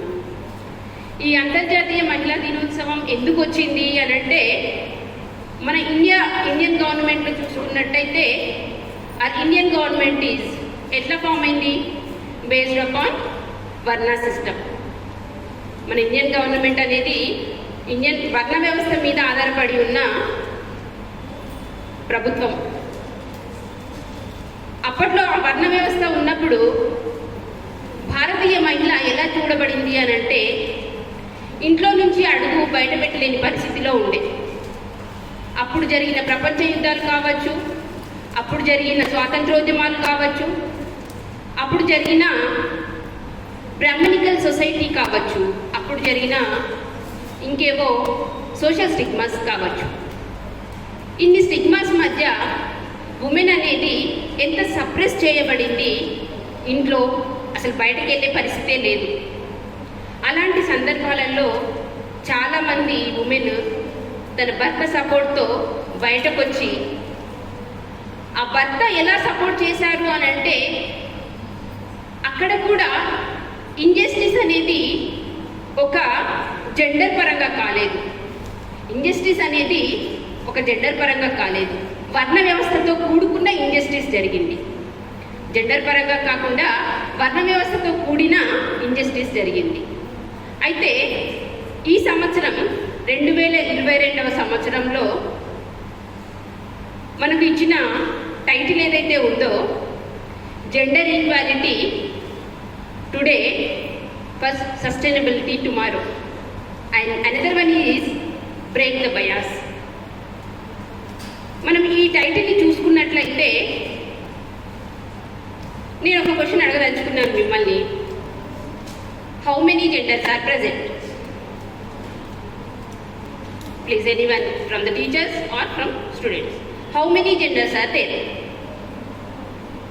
మనము జెండర్ ఈక్వాలిటీ అని అంటున్నాము. జెండర్స్ ఎన్ని ఉన్నాయి? Please, I should know the answer from you only. Yes, 3. ఎవరు చెప్పారు 3? Let give them a big hand. Actually 3 కూడా కాదు, but male, female, a gender, neutral, gender neutral, and so many other transgender, ఇవన్నీ కలిపి మనం third gender లాగా count చేస్తున్నాం. Okay, ఇవన్నిటిని కలిపి థర్డ్ జెండర్ లాగా కౌంట్ చేస్తున్నాం. ఈ థర్డ్ జెండర్లో సైంటిఫిక్గా చాలా కౌంట్ అవుతాయి. ఫీమేల్కి కౌంట్ అవుతాయి, మేల్కి కౌంట్ అవుతాయి. ఫీమేల్కి ఉన్న బయాలజీని బట్టి దానికి ఏవైతే క్వాలిటీస్, ఫీమేల్ లక్షణాలు లేవో దాన్ని బట్టి అది థర్డ్ జెండర్కి వస్తుంది. మేల్లో కూడా తన బయాలజీని బట్టి ఏ జెండర్లో ఫిట్ అవుతున్నాడో అనేది దాన్ని బట్టి థర్డ్ జెండర్లో వస్తుంది. మ్యాక్సిమం మనము జెండర్ అనగానే ఒక మగ, ఒక ఆడ అనుకుంటాం. కాదు, మగ ఆడతో పాటు థర్డ్ జెండర్స్ కూడా ఉంటున్నారు. థర్డ్ జెండర్స్ అంబాసిడర్స్గా కూడా ఉన్నారు. రీసెంట్లీ మహారాష్ట్ర గవర్నమెంట్ అనుకుంటా ఒక థర్డ్ జెండర్ లేడీని, we can say lady, third gender లేడీని అంబాసిడర్గా యుఎన్ఓకి నియమించుకుంది. మన దగ్గర కూడా ఒక థర్డ్ జెండర్ లేడీ జస్టిస్ సిస్టంలో ఉంది. అంటే న్యాయ వ్యవస్థలో ఒక ఫస్ట్ జడ్జి లాగా. పేర్లు నేను గుర్తుంచుకోలేకపోయాను, బికాజ్ నేను నైటే టాక్కి ఒప్పుకున్నాను కాబట్టి అన్ని పేర్లను క్రోడీకరించుకోలేకపోయాను. ఓరల్గా ఇవ్వడానికి నేను మీ ముందుకు వచ్చాను. సో అలా థర్డ్ జెండర్ని అసలు మేల్ ఫీమేల్కే ఎంతో డిస్టెన్స్ ఉంది అని అనుకున్నప్పుడు, థర్డ్ జెండర్ అసలు కౌంట్లోనే లేనప్పుడు వాళ్ళు మనుషులు కారా? వాళ్ళు సమాజంలో నివసించకూడదా? కాబట్టి ఎంత బ్రాడ్ ప్రాస్పెక్ట్స్ తోటి gender equality today for sustainable tomorrow. Break the bias. What bias? Bias దేని గురించి అంటే జెండర్ మేలు, ఫీమేలు, థర్డ్ జెండరే కాదు, ఈక్వాలిటీ అనేది in opportunities, okay, in social justice, in economic justice, in political justice. Okay, equality, social justice, political justice, economic justice and cultural justice. అంతేకాని ఈ బయాలజీని మనం మార్చలేనప్పుడు అవకాశాలలో మాత్రమే మనం మార్చుకోగలగాలి. బయాలజీని మార్చలేనప్పుడు అవకాశాలను మార్చాలి మాత్రం. కాబట్టి మనం పెట్టుకున్నది ఈక్వాలిటీ. మనం ఈక్వల్గా లేమా? అన్నిట్లలో ముందున్నాము. ఇందాక మేడం చూపించిన స్లైడ్స్ చూస్తే అన్నిట్లలో ముందున్నాము. పర్సంటేజ్ని బట్టి మనం ముందు ఉంటూనే ఉన్నాము. కానీ ఇక్కడ ఎక్కడ వేరియేషన్ వస్తుంది? వేరియేషన్ అనేది ఎక్కడ వస్తుంది అంటే మనకు మన ఇండియన్ కాన్స్టిట్యూషన్లో స్టార్టింగ్ వర్డ్స్ ఉంటాయి. ఇన్ ద ప్రియాంబుల్ అంటే ఫార్వర్డ్ అన్నమాట. We the people of India, having been solemnly resolved into sovereign, socialist, secular and democratic republic country. Sovereign, socialist, secular, democratic and republic country. అంటే మనం ఇండియాలో ఉన్నప్పుడు ఒక మహిళ గృహానికో, ఒక మహిళ ఒక ఆఫీసుకో, ఒక మహిళ శాస్త్ర సంకేతానికో కాకుండా ఇంకా ఎంతో ఉంది. ఏంటది? సోషల్గా జస్టిస్ ఉండాలి, ఎకనామిక్గా జస్టిస్ ఉండాలి, పొలిటికల్గా జస్టిస్ కలగాలి. అంటే సోషల్ జస్టిస్ అంటే ఏంటి? రోజువారీ మనము అనుభవిస్తున్న ఎన్నో డిస్పారిటీస్ కావచ్చు. అంటే ఒక వర్క్ ప్లేస్లో ఉన్నప్పుడు సుపీరియర్ సబార్డినేట్ రిలేషన్ కావచ్చు. ఒక వర్క్ ప్లేస్లో మెయిన్ సుపీరియారిటీ ఉన్నప్పుడు వాళ్ళు ఎన్నో రకాల ఫ్రస్ట్రేషన్స్కి గురి అవుతున్నారు. Maybe lack of facilities, maybe lack of what they want to get they are not getting. ఇలా ఏదైతే అవసరమో వాళ్ళకి చెందలేకపోతే వాళ్ళు ఫ్రస్ట్రేషన్కి గురి అవుతున్నారు. ఆ ఫ్రస్ట్రేషన్ని గురి అయ్యే సందర్భాలలో వాళ్ళు ఆ ఫ్రస్ట్రేషన్ని వెంటిలేట్ చేయడానికి, ఆ ఫ్రస్ట్రేషన్ని దూరం చేసుకోవడానికి డిఫరెంట్ పాత్స్ని అలవాటు చేసుకుంటున్నారు. ఆ డిఫరెంట్ పాత్స్ ఏంటంటే addiction in many ways. Addiction అంటే ఏంటి? ఒకదానికే ఎక్కువ అలవాటు పడడం. అంటే addiction maybe with drugs, addiction may be with illegal acts, okay? Addiction may be unscientific works. అంటే ఇక్కడ ఏమైతుంది? అడిక్షన్ అనేది తీసుకున్నప్పుడు వర్డ్ మన మధ్యలో తిరుగుతున్న ఫ్రెండ్స్ రోజులాగా ఉండకుండా అదో రకంగా కనిపిస్తూ ఉంటారు. అప్పుడప్పుడు ఏమైంది వీడికి, ఏమైంది తనకి అని మనము క్యాచ్ చేస్తూ ఉంటాం. మేబీ తనకు కావలసినవేమి అందకపోవడం వల్ల తను ఏదో అలవాటు పడి ఏదో రకంగా సమాజంలో అంటే తను ఒక డిఫరెంట్ బిహేవియర్కి కారణమవుతున్నారు. ఆ డిఫరెంట్ బిహేవియర్స్కి కారణాలు ఏంటి? తను అలవాటు చేసుకునే ధోరణులు, తను అలవాటు చేసుకునే పద్ధతులు. సో ఈ అడిక్షన్స్లో డ్రగ్ అడిక్షన్ అనేది పెద్ద మాఫియాగా తయారైంది. మనుషులు అంటే వాళ్ళ యొక్క బాధలని బయట తీసుకోవడం కోసము డిఫరెంట్ పాత్స్ని అలవాటు చేసుకునే సందర్భాలలో అడిక్ట్ అవుతున్నారు. డ్రగ్ అడిక్షన్ అనేది ఇంపార్టెంట్. ఈ డ్రగ్ అడిక్షన్ అంటే స్మోకింగ్ కావచ్చు, లేదా ఎనీ మెడిసిన్ కావచ్చు. మెడిసిన్ అంటే నేను చెప్తుంది డ్రగ్స్ లాగాను, ఇంకేదో ఇంజెక్షన్ రూపాలలో టోటల్గా డ్రగ్ అడిక్షన్ అని చెప్తున్నాను. ఈ డ్రగ్ అడిక్షన్ అయినప్పుడు వాళ్ళు ఇనీషియల్గా ప్లెజర్గా ఫీల్ అవుతారు, హ్యాపీగా ఫీల్ అవుతారు, అంతా మర్చిపోవడం వల్ల ఏమవుతుంది వాళ్ళకంటే ఇదేదో బాగుంది, నాకు వేరే ప్రాబ్లమ్స్తోని నాకు సంబంధం లేకుండా ఉన్నాను, నేను హ్యాపీగా ఉండగలుగుతున్నాను అనేది తనలో క్రియేట్ అవుతుంది. అది క్రియేట్ అవ్వడం వల్ల ఒకరోజు స్టార్ట్ చేసిన తను రెండవ రోజు స్టార్ట్ చేస్తాడు, మూడవ రోజు స్టార్ట్ చేస్తాడు. తర్వాత మనిషిగా ఉండడానికి అర్హత లేనివాడుగా తయారవుతున్నాడు. ఇవన్నీ ఎందుకు అవుతున్నాయి? అలా జరగడం వల్ల ఏమవుతుందంటే తనలో సైన్స్ ఇన్వాల్వ్ అయి ఉండడం వల్ల సెంట్రల్ నర్వస్ సిస్టమ్ మీద ఎఫెక్ట్ అయ్యి ఆల్జీమర్స్ డిసీజ్ అంటే మతిమరుపు, షిజోఫ్రీనియా అంటే హాల్యూసినేషన్స్ అంటే ఏదో చేస్తున్నట్టు ఏదో భ్రమలోకి వెళ్ళిపోవడాలు, హాల్యూసినేషన్స్ పొందడం, ఇలాంటివన్నీ ఆ సమాజంలో ఆత్మన్యూనత భావానికి గురయ్యే లక్షణాలను డెవలప్ చేసుకుంటున్నారు. సమాజంలో ఆత్మన్యూనత భావాలు డెవలప్ చేసుకోవడానికి కారకులు వాళ్ళే అవుతున్నారు. అంటే ఇప్పుడు నీకు అందరితో సమానంగా లేకపోవడం వల్ల, నీకు కావాల్సినవి అందలేకపోవడం వల్ల నీది నువ్వే శిక్ష విధించుకుంటున్నావు. నువ్వు శిక్ష విధించుకోకుండా అక్కడ ప్రాబ్లమ్ సాల్వింగ్ ఏం చేయాలి, డెసిషన్ మేకింగ్ ఎలా చేయాలి అనేది ఆలోచించాలి. ఇక్కడ మీరు అక్కడ she or he both the genders are doing the same. Drug అడిక్షన్లో ఇద్దరు అలానే చేస్తున్నారు. మనం పర్సంటేజ్ వైజ్గా చూసుకున్నట్టయితే I have no data at present, I can handle with better way, but నేను మామూలుగా ఏం జరుగుతున్నాయి మనకు సమాజంలో జరుగుతున్న వేరే స్టిగ్మాస్కి కారణం ఏంటని చెప్పదలుచుకున్నాను విద్యార్థుల ముందర. కాబట్టి టీచర్స్ కూడా మీరందరూ రోజువారీ న్యూస్ పేపర్లను కూడా చదువుతూ ఉంటారు. అడిక్షన్లో భాగంగానే మేల్ కానీ ఫీమేల్ కానీ ఏ రకమైన బాధలకు గురవుతున్నారంటే అడిక్షన్లో భాగంగానే ఇల్లీగల్ యాక్టివిటీస్ అని చెప్పాను. ఇల్లీగల్ యాక్టివిటీస్ అంటే theft, robbery, dacoity, extraction, trafficking. Theft, robbery, dacoity, extraction and trafficking అంటే ఇవన్నీ లీగల్ టర్మినాలజీ. థెఫ్ట్ అంటే దొంగతనము, రాబరీ అన్న దొంగతనము. కానీ ఎలా జరుగుతుంది, వాటికి డిఫరెన్సెస్ ఉన్నాయి. డిఫరెన్సెస్ ఉండడం వల్ల అంటే గ్రూప్ ఆఫ్ పీపుల్ కలిపి ఒక దొంగతనం చేయడం, చిన్న దొంగతనమా పెద్ద దొంగతనమా, వాళ్ళు చేసే ఇంటెలెక్చువల్ దొంగతనమా. ఇంటెలెక్చువల్ దొంగతనం అంటే నేను సైన్స్లో చాలా ఎదగాలనుకున్నాను, నేను లాలో చాలా ఎదగాలనుకున్నాను, నా దగ్గర ఉన్న రీసోర్సెస్ని దొంగతనం చేయాలి. అదేమవుతుంది, ఇంటెలెక్చువల్ దొంగతనం అవుతుంది. దాన్ని ఏమంటాము, ఐపీఆర్ అంటాం, intellectual property rights. Intellectual property రైట్స్లో ఇన్ఫ్రింజ్మెంట్ కిందికి వస్తుంది. ఇన్ఫ్రింజ్మెంట్ అంటే ఏంటంటే నీకున్న తెలివిని, నీకున్న నాలెడ్జ్ని దొంగతనం చేయడము ఇన్ఫ్రింజ్మెంట్. అంటే మన సమాజంలో ఒక్క ఆత్మన్యూనత, ఉమెన్ ఇంపార్టెన్స్ లేదా అంటే అది ఒక్కటే కాదు, ఇవన్నీ కూడా జరుగుతున్నాయి.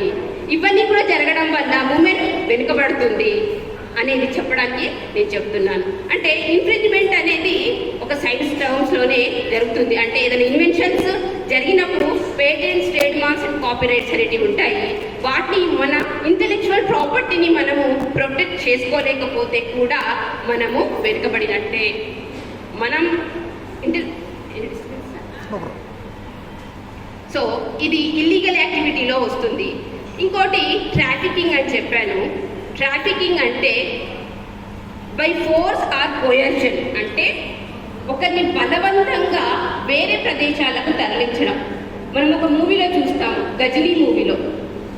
ఇది పిల్లలు చాలా తెలుసుకోవాల్సిన విషయం. ఎవరైనా చాక్లెట్ ఇస్తాము, తెలిసిన అంకులో లేకపోతే సంథింగ్ ఏదైనా తెలిసిన వాళ్ళు, రా నాన్న నీకు అది కొనిస్తాం ఇది కొనిస్తామంటే వెళ్ళకూడదు. ఈ రోజులలో సెక్స్ ర్యాకెట్ జరుగుతుంది. ఎందుకు జరుగుతుంది అంటే టు ఫుల్ఫిల్ దేర్ డిజైర్స్. అంటే ఎక్కువ rich and poor gap fulfil చేయడానికి వాళ్ళు డిఫరెంట్ యాక్టివిటీస్కి చేయాల్సి వస్తుంది. అందులో భాగంగానే ట్రాఫికింగ్. అంటే వాళ్ళు వాళ్ళ ఫ్రెండ్స్తో పోల్చుకున్నప్పుడు వాళ్ళు పూర్గా కనిపిస్తున్నారు. వాళ్ళతో సమానంగా ఉండాలంటే వాళ్ళకి రీసోర్సెస్ లేవు, వాళ్ళు అంతలా అందుకోలేకపోతున్నారు. దానివల్ల ఎలా ఇల్లీగల్ యాక్టివిటీస్ కారణమవుతున్నారంటే ట్రాఫికింగ్ అనేది one of the third most dangerous theft in society. అంటే ఈ ట్రాఫికింగ్ వల్ల హ్యూమన్ ట్రాఫికింగ్ జరుగుతుంది. మనుషుల్నే వేరే మాయమాటలతో చెప్పి వేరే కంట్రీస్కి తరలించడం, మనుషుల యొక్క అవయవాలను అమ్ముకొని బిజినెస్ చేయడం, ఉమెన్ అయితే గర్ల్ చైల్డ్ అయితే ఇంకొక బిజినెస్ చేయడం అనేది జరుగుతుంది. ఈ మధ్యలో వచ్చిన సరోగసీ కూడా అందులో ఒక భాగమని నేను అనుకుంటున్నాను. యాక్చువల్గా మనం ఈ ఉమెన్ ఎంపవర్మెంట్లో చూసుకున్నట్లయితే, ఉమెన్ ఈక్వాలిటీ అని మాట్లాడుకున్నట్టయితే ఇంకా ఉంది. మనము ఉమెన్ పుట్టే అంటే ఒక గర్ల్ చైల్డ్ పుట్టే బాగుండు అనే తల్లిదండ్రులు ఉన్నారు, చంపేసే తల్లిదండ్రులు ఉన్నారు. Woman has been stopped at the womb only, their growth. అంటే పురిటి నొప్పుల స్థానంలోనే ఒక ఓవల్ స్టేజ్లోనే చంపేయబడుతుంది. ఇంకా పై స్థాయికి ఎదగాలంటే మనం ఎన్ని హర్డిల్స్ని ఫేస్ చేసుకుంటూ పోవాలి అనేది నేను ఈ సందర్భంగా గుర్తు చేస్తూ ఈ సమాజంలో ఎలాంటివి జరుగుతున్నాయి అనేది నేను గుర్తు చేయదలుచుకున్నాను. అంటే మనకు రాజ్యాంగం కూడా కొన్ని కల్పించింది హక్కులని.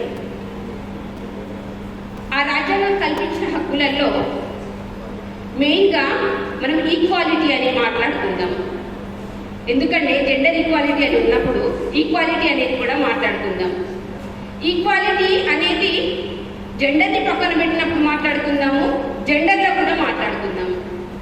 జెండర్ని పక్కన పెట్టి మాట్లాడినప్పుడు equality in terms of social, economical and political.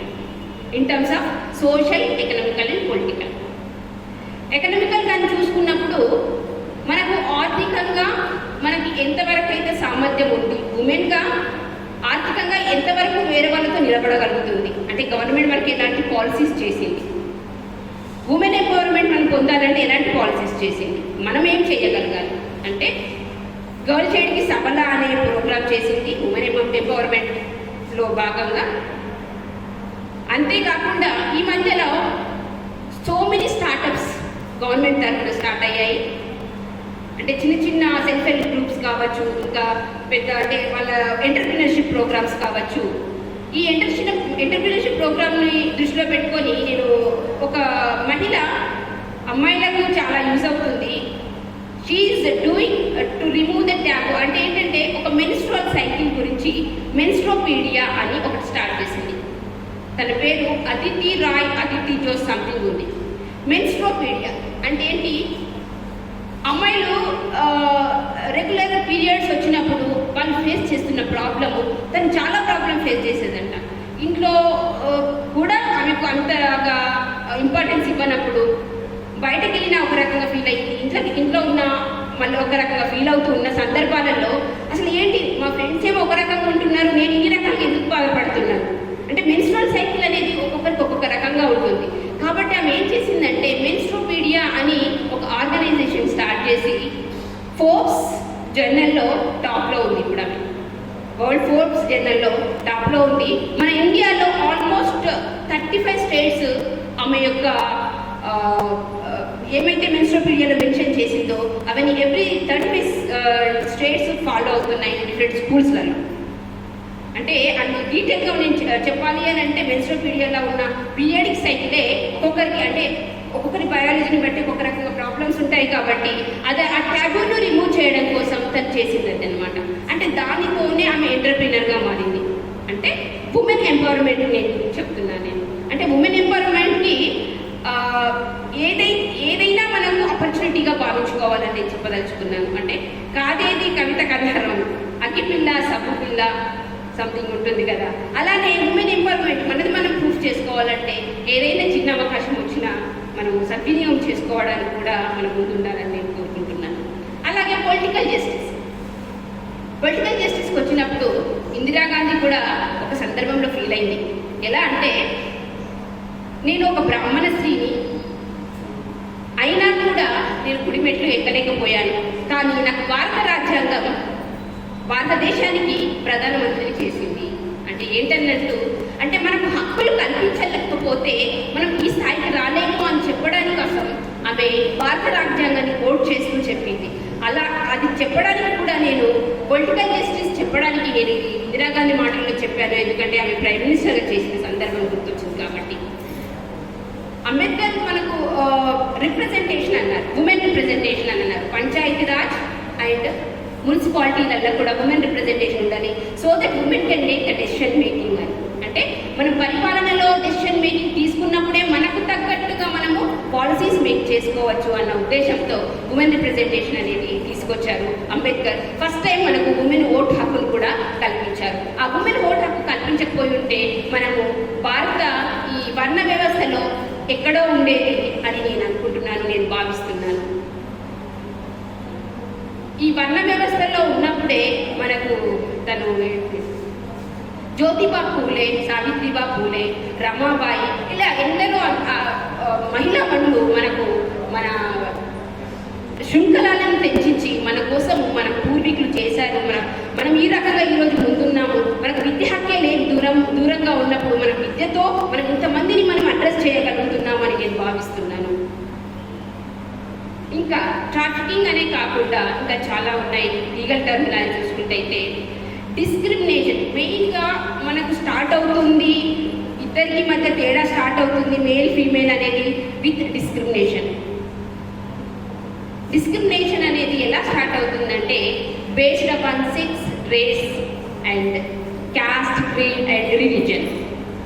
Caste, creed and religion. మహిళ అనగానే ఒక క్యాస్ట్ కాదు, మహిళ అనగానే ఒక రిలీజన్ కాదు.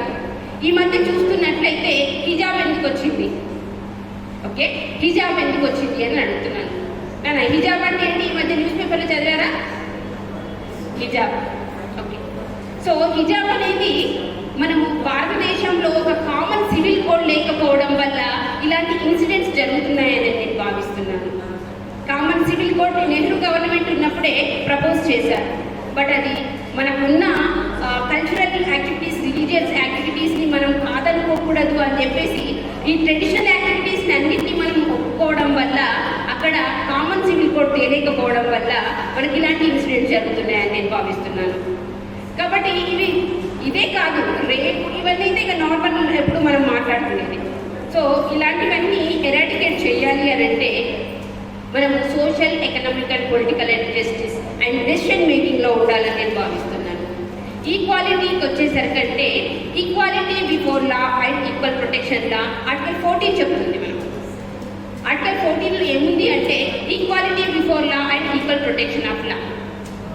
ఈక్వాలిటీ బిఫోర్ లా అంటే all are equal in front of the law, అందరూ చట్టం ముందు సమానులే. అందరూ సమానులు అంటే మేల్ ఫీమేలా ఇంకా వేరే రకంగా. ఈక్వల్ ప్రొటెక్షన్ ఆఫ్ లాస్, అందరూ సమానులే, సమానులకు సమానత్వం. అక్కడ ఇంకా డిఫరెన్స్ ఉంది. అంటే ఎవరైతే పొజిషన్లలో ఉన్నారో వాళ్ళకి కొన్ని ప్రివిలేజెస్ ఉంటాయి అని చెప్పడం అన్నమాట. సో ఇలా లీగల్ పాయింట్స్ చెప్తే మనకి ఉన్న టైంలో అందరూ క్యాచ్ చేయలేకపోవచ్చు, హంగ్రీగా ఉండొచ్చు. కాబట్టి నేను విద్యార్థులకు కానీ మన టీచర్స్కి కానీ నేను నా తరఫున చెప్పదలుచుకుంది ఏంటంటే, ఎక్కడో లేదు, మన ఆలోచన విధానంలోనే ఉంది మనం ముందుకు వెళ్ళాలంటే. రవీంద్రనాథ్ ఠాగూర్ ఒక కొటేషన్ చెప్తాడు, where the mind is without fear and the head is held high, where knowledge is free, where the world has not broken into narrow domestic walls, into that heaven of freedom my father let my country away. దీని అర్థం తెలిసినట్టయితే, దీన్ని పాటించినట్టయితే మనం ఇక్కడ కాదు always టాప్లో ఉంటాము అనేది నా భావన. ఇంతేకాదు ఇలాంటి సమాజంలో మనకు ముఖ్యంగా కావాల్సింది నేను బతకాలి, నాతో పాటు ఉన్నవాళ్ళు బతకాలి.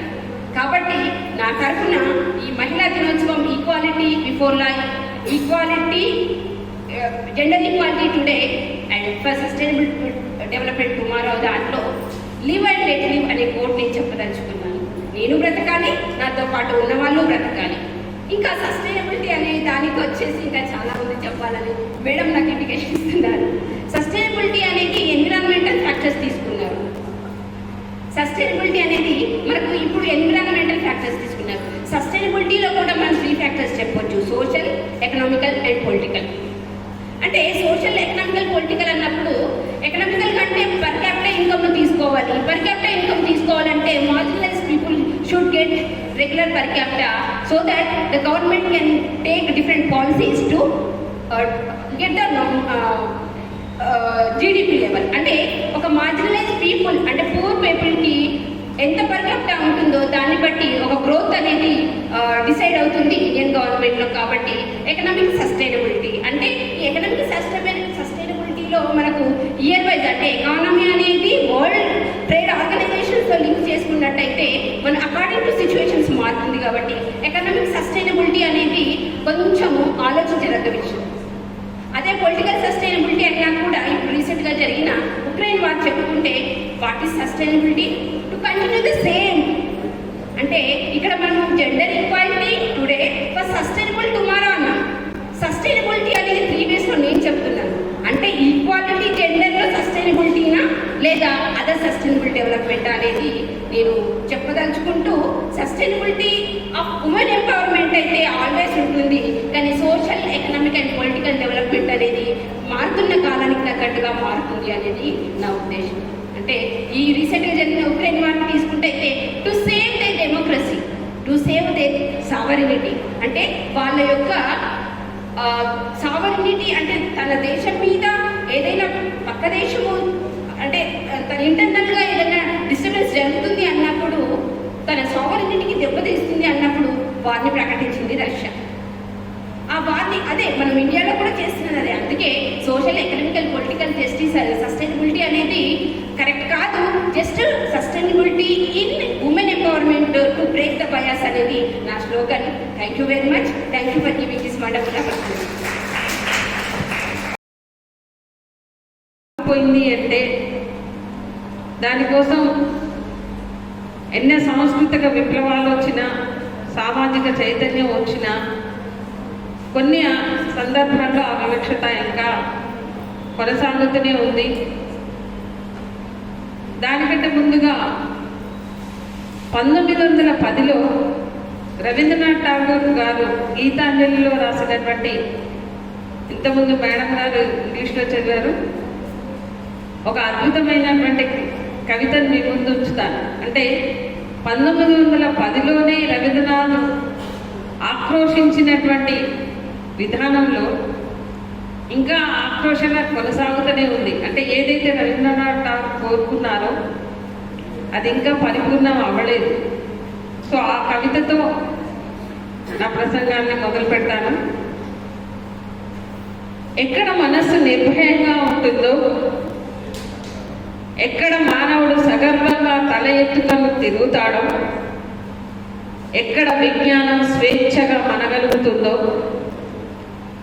ఎక్కడ ప్రపంచం ముక్కలు ముక్కలై ఇరుకైన గోడల మధ్య మగ్గిపోదో, ఎక్కడ మాటల అగాధమైన సత్యం నుంచి బహిరిల్లుతావో, ఎక్కడ అవిరామమైన అన్వేషణ పరిపూర్ణత వైపు చేతులు చాస్తుందో, ఎక్కడ పరిశుద్ధ జ్ఞాన వాహిని అమృతాంధ్ర విశ్వాసపు ఎడారిలో ఇంకిపోదో, తలుపులో పనిలో నిత్య విశాల పథాల వైపు ఎక్కడ మనస్సు పయనిస్తుందో, ఆ స్వేచ్ఛా స్వర్గంలోకి తండ్రి నా దేశాన్ని మేల్కొల్లేటట్టు చేయు అని 1910లోనే రవీంద్రనాథ్ పెట్టారు. ముఖ్యంగా దీని వెనుక ఏముంటుంది అంటే, మూఢ విశ్వాసాల పరిధిలో, మూఢ విశ్వాసాల వెనుక నా ప్రజలు నా దేశం నగ్గిపోతుంది, ఇది దేశాభివృద్ధికి ఎంతో ఆటంకం కలుగుతుంది అనే ఉద్దేశంతో తాను రాసుకున్నటువంటి కవితలో చూపించారు. కానీ అప్పటి నుంచి ఇప్పటి వరకు కూడా ఈ మూఢాచారాలు అనేవి ఇంకా పెరుగుతూనే ఉన్నాయి, కానీ తగ్గినట్టుగా మనకు అనిపించట్లేదు. ముఖ్యంగా ఎక్కడైతే శాస్త్రీయ విజ్ఞానం వరుడగలుగుతుందో అక్కడ తార్కిక జ్ఞానం అభివృద్ధి చెందుతుంది. ఎక్కడైతే తార్కిక జ్ఞానం, ప్రతి వ్యక్తి ఒక తార్కిక జ్ఞానాన్ని కలిగి ఉంటాడో అక్కడ భయానికి కానీ, విశ్వాసం లేకుండా ఉండడానికి కానీ, బలహీనతలకు కానీ చోటు దొక్కదు. సో ఎప్పుడు బలహీనమైన మనస్సుతో ఉన్నప్పుడే ఏమీ చదువులేని కోయదర నుంచి పండితుల వరకు కూడా మనతో ఆడుకుంటారు. వాటి ముందుగా శాస్త్ర విజ్ఞానం వైపుగా మనం వెళ్ళాల్సిన అవసరం ఎంత ఉంది. ఈ మూఢాచారాలలో వివక్షత గురించి మాట్లాడడం ఎక్కడ అంటే, ఇవి తిరిగి ఎక్కువ మళ్ళీ మహిళల చుట్టే ఉంటుంది. ప్రాచీన యుగంలో యాక్చువల్గా మహిళలకి చాలా సాధికారత ఉంది. అప్పుడు మాతృస్వామ్య వ్యవస్థలో కానీ, కుటుంబము మహిళలకు ఇచ్చినటువంటి గౌరవంలో కానీ, వాళ్లే కుటుంబాన్ని ముందుకు లీడ్ చేయడంలో ప్రాచీన కాలంలో చాలా అద్భుతంగా ఉండేది. ఎక్కడైతే మధ్యయుగం వచ్చేసిందో, మతాలు, మతాచారాలు లాంటివి ఇంట్రడ్యూస్ అయ్యాయో, అక్కడి నుంచి మూఢాచారాలు ప్రబలి మహిళలను మానసికంగా బలహీనం చేసేసింది. మనకు తెలుసు, సతీ సహగమనం, వితంతువులతో వాళ్ళని ఏ విధంగా చూస్తున్నారో అనే అంశాలలో ఈ ఆచారాలు, సంప్రదాయాలు అనే ముసుగు లోపల మహిళలను ఎంత క్రూరంగా హింసించేవారు అనేది మనకు తెలుస్తుంది. ఎంతోమంది సంఘ సంస్కర్తలు, వీరేశలింగం పంతులు లాంటి వారు ఈ సతీ సహగమనం దాన్ని రూపుమాపడానికి ఎంతో కృషి చేశారు. సో ఆ విధంగా కొన్ని ఆచారాల నుంచి మనం పక్కకు వచ్చిన ఇంకా ఆచారాలు, సంప్రదాయాల ముసుగులో వివక్షత కొనసాగుతూనే ఉంది. ఇప్పుడు చూస్తుంటే ముఖ్యంగా అమ్మాయిలను అడుగుతాను, మీరు ఎక్కువగా విద్యార్థులకు చెప్పండి, దయ్యం అనే మాట వింటుంటారు కదా, దాన్ని ఒకసారి వర్ణించండి. ఏం చీర కట్టుకుంటుంది, ఎలా ఉంటుంది, దయ్యం ఎలా ఉంటుంది, కొంచెం వర్ణించండి. వైట్ కలర్, ఇంకా అంటే దయ్యం ఉండగానే దయ్యుడు ఉండడా? మనం చూడండి, ఆ పదం రాగానే ఎవరు వస్తున్నారు మన మధ్యలోకి? అది మహిళలకు దయ్యాలు భూతాలు అనేవి మహిళలకు ఆపాదించి వాళ్ళని ఆ విధంగా తీసుకొచ్చారు. అంతేకాదు, ఆచారాల సంప్రదాయాల ముసుగు లోపల చాలా, ఇప్పుడు ఒక కుటుంబం గురించి నోములు, వ్రతాలు, ఉపవాసాలు చేసేదంతా ఎవరు? మరి వాళ్ళు ఎందుకు చేయరు? కుటుంబంలో ఇద్దరు భాగస్వాములు అయినప్పుడు ఇద్దరికి బాధ్యత ఉంటుంది కదా, మహిళలు ఎందుకు చేయాలి అంటే అలా ఇంపోజ్ చేశారు. కానీ ఉపవాసాలు చేయడం వల్ల, అధికంగా ఉపవాసాలు చేయడం వల్ల మొన్నటి సర్వేలో చూస్తే పురుషుల కంటే మహిళలలో మాల్ న్యూట్రిషన్, పోషకాహార లోపం చాలా ఉంది. ఉపవాసాలు విపరీతంగా చేయడం ద్వారా మన బ్రెయిన్కి సరైన గ్లూకోజ్ సరిపోదు. దానివల్ల మహిళలకి డిప్రెషన్, స్ట్రెస్, చిరాకు ఇలాంటివన్నీ పెరుగుతూ ఉంటాయి. అయినా వాళ్ళే చేయాలి అనేది నిబంధన కదా. ఇంకా వితంతు వైపుగా ఆలోచిస్తే ఇంకా మనం వాళ్ళని దూరంగా పెడుతూనే ఉన్నాం కదా. ఏదైనా ఫంక్షన్లో కానీ, ఈవెన్ ఎంత బాధాకరము అంటే తన సొంత కూతుడి కానీ కొడుకు పెళ్లిలో కానీ తను స్వయంగా పాల్గొనలేదు. పాల్గొంటుందా? దూరంగా పెట్టేస్తారు. ఆ పిల్లల్ని వాళ్ళ భర్త చనిపోతే వాళ్ళని పెంచి చాలా కష్టపడి పెంచవచ్చు, కష్టపడి చదువు చెప్పించవచ్చు, కానీ వాళ్ళ పెళ్లిలో మాత్రం వాళ్ళు పాల్గొనకూడదు. దానివల్ల ఏంటి నష్టం? ఏదైనా ఉందా? సైంటిఫిక్గా ఏమైనా నష్టం ఉందా తను అక్కడ ప్రజెన్స్ ఉంటే? కానీ ఆచార ముసుగులో వాళ్ళని పక్కకు పెట్టాడు. ఈ మధ్య నేను ఒక టీవీలో చూశాను, సమ్మక్క సార్లమ్మ మేడారం జాతర జరుగుతుంది కదా. సో అప్పుడు ఏంటి అంటే నేను అది చూశాక నాకు ఒళ్ళు గగ్గుకు వచ్చింది. ఎందుకంటే ఆ దేవతని తీసుకొస్తూ ఉంటే మహిళలందరూ కూడా పడుకుని పోయారు. పొర్లు దండాలంట చూడండి, అట్లా వాళ్ళు ఎంత ఘోరంగా వాళ్ళ మీదకి వెళ్ళి నడుచుకుంటూ పోయారు అంటే హారబుల్. ఎందుకంటే సంతానం ఉండదంట, సంతానం లేని వాళ్ళు ఆ విధంగా పొర్లు దండాలు పెడితే, వాళ్ళు ఆ విధంగా భయంకరంగా నడుచుకుంటూ పోతే వాళ్ళకి సంతానం కలుగుతుంది. మీరంతా 8th క్లాస్ 10th క్లాస్ అనుకుంటారు కదా, 8th 9th. మీకు తెలుసు కదా reproduction, how the reproduction is occur కదా. మేల్ అండ్ ఫీమేల్ గ్యామెట్స్ ఫ్యూజన్తోని జైగోట్ వల్ల సంతానం కలుగుతుంది. మరి ఇదెక్కడి శాస్త్రీయం? వ్యక్తులు అలా పడుకుంటూ పోతే కాళ్ళతో తట్టుకుంటూ వెళ్తే సంతానం కలుగుతుందా? కానీ అది నడుస్తూ ఉంది. ఇంకా ఈ మధ్య ఇంకొక స్వామీజీ దగ్గరికి వెళ్తే ఆ క్యూ చూడండి, అంతా మహిళలే. అతను నీళ్ళ స్వామి అంట. అంటే వీళ్ళొక చెంబులో నీళ్లు తీసుకెళ్తే అతను వేలితో ఇట్లా నీళ్లు తిప్పితే అది తాగితే సంతానం కలుగుతుందట. సో ఇదెక్కడ ఇది శాస్త్రీయమా? మీరే చెప్పాలి. మీకేమనిపిస్తుంది? ఇందులో శాస్త్రీయత ఉందా? కానీ ఇంకా నడుస్తుంది. ఎప్పుడు 1910 నుంచి రవీంద్రనాథ్ ఠాగూర్ ఆక్రోశించిన 2022 వరకు అది నడుస్తూనే ఉంది. మీరు జాతరలో చూడండి, పూనకాలు వస్తాయి కదా. ఎవరికి వస్తాయి? మగవారికి ఎవరికన్నా వచ్చేది కనబడిందా? ఎవరికి వస్తాయి? గట్టిగా చెప్పాలి. మహిళలకే వస్తాయి కదా. ఎందుకు మరి? సో వాళ్ళ బలహీనమైన మనస్సుతో ఇప్పుడు వాళ్ళు అలా చేయండి అంటే పురుషులు ఎవరు చేయరు. ఎందుకంటే వాళ్ళలో తార్కిక జ్ఞానం ఉంటుంది. ఇది చేస్తే జరుగుతుందా, అది చేస్తే జరుగుతుందా అని వాళ్ళు చెప్పేస్తారు కూడా. మరి మహిళలు ఎందుకు చెప్పారు అంటే వాళ్ళ శాస్త్రీయ జ్ఞానాన్ని అభివృద్ధి పరచుకోవడం. పోకపోవడం.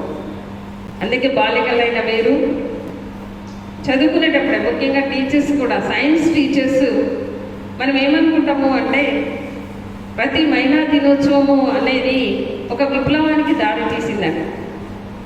ఓటు హక్కు కలిగించుకోవడానికి కానీ, అసలు ముందుగా దీన్ని మహిళా శ్రామిక దినోత్సవం అనేవాడు. కార్మికులలో వాళ్ళ హక్కుల కోసం పోరాడడానికి ఇది ఒక వేదికగా వాళ్ళు తీసుకున్నారు. కాబట్టి ప్రతి మహిళా దినోత్సవం నుంచి విప్లవాలు పుట్టుకొచ్చాయి. సైన్స్ టీచర్లమైన మనం మహిళా దినోత్సవాన్ని ఒక శాస్త్రీయ విప్లవం వైపుగా మార్చాలని నా కోరిక.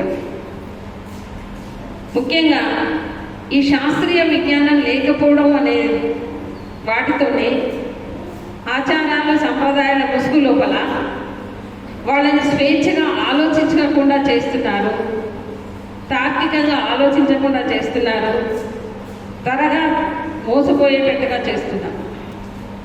కాబట్టి మనవంతు బాధ్యతగా ఈరోజు ఈనాటి మహిళా దినోత్సవం సాక్షిగా మనమందరం సైన్స్ టీచర్స్గా మరొక శాస్త్రీయ విప్లవానికి నాంది పలుకుదామని ఆశిస్తూ ఈ అవకాశం ఇచ్చిన సార్ నాకు టైం ఇలా లిమిట్గా ఇచ్చారు, అందులోనే పూర్తి చేశాను.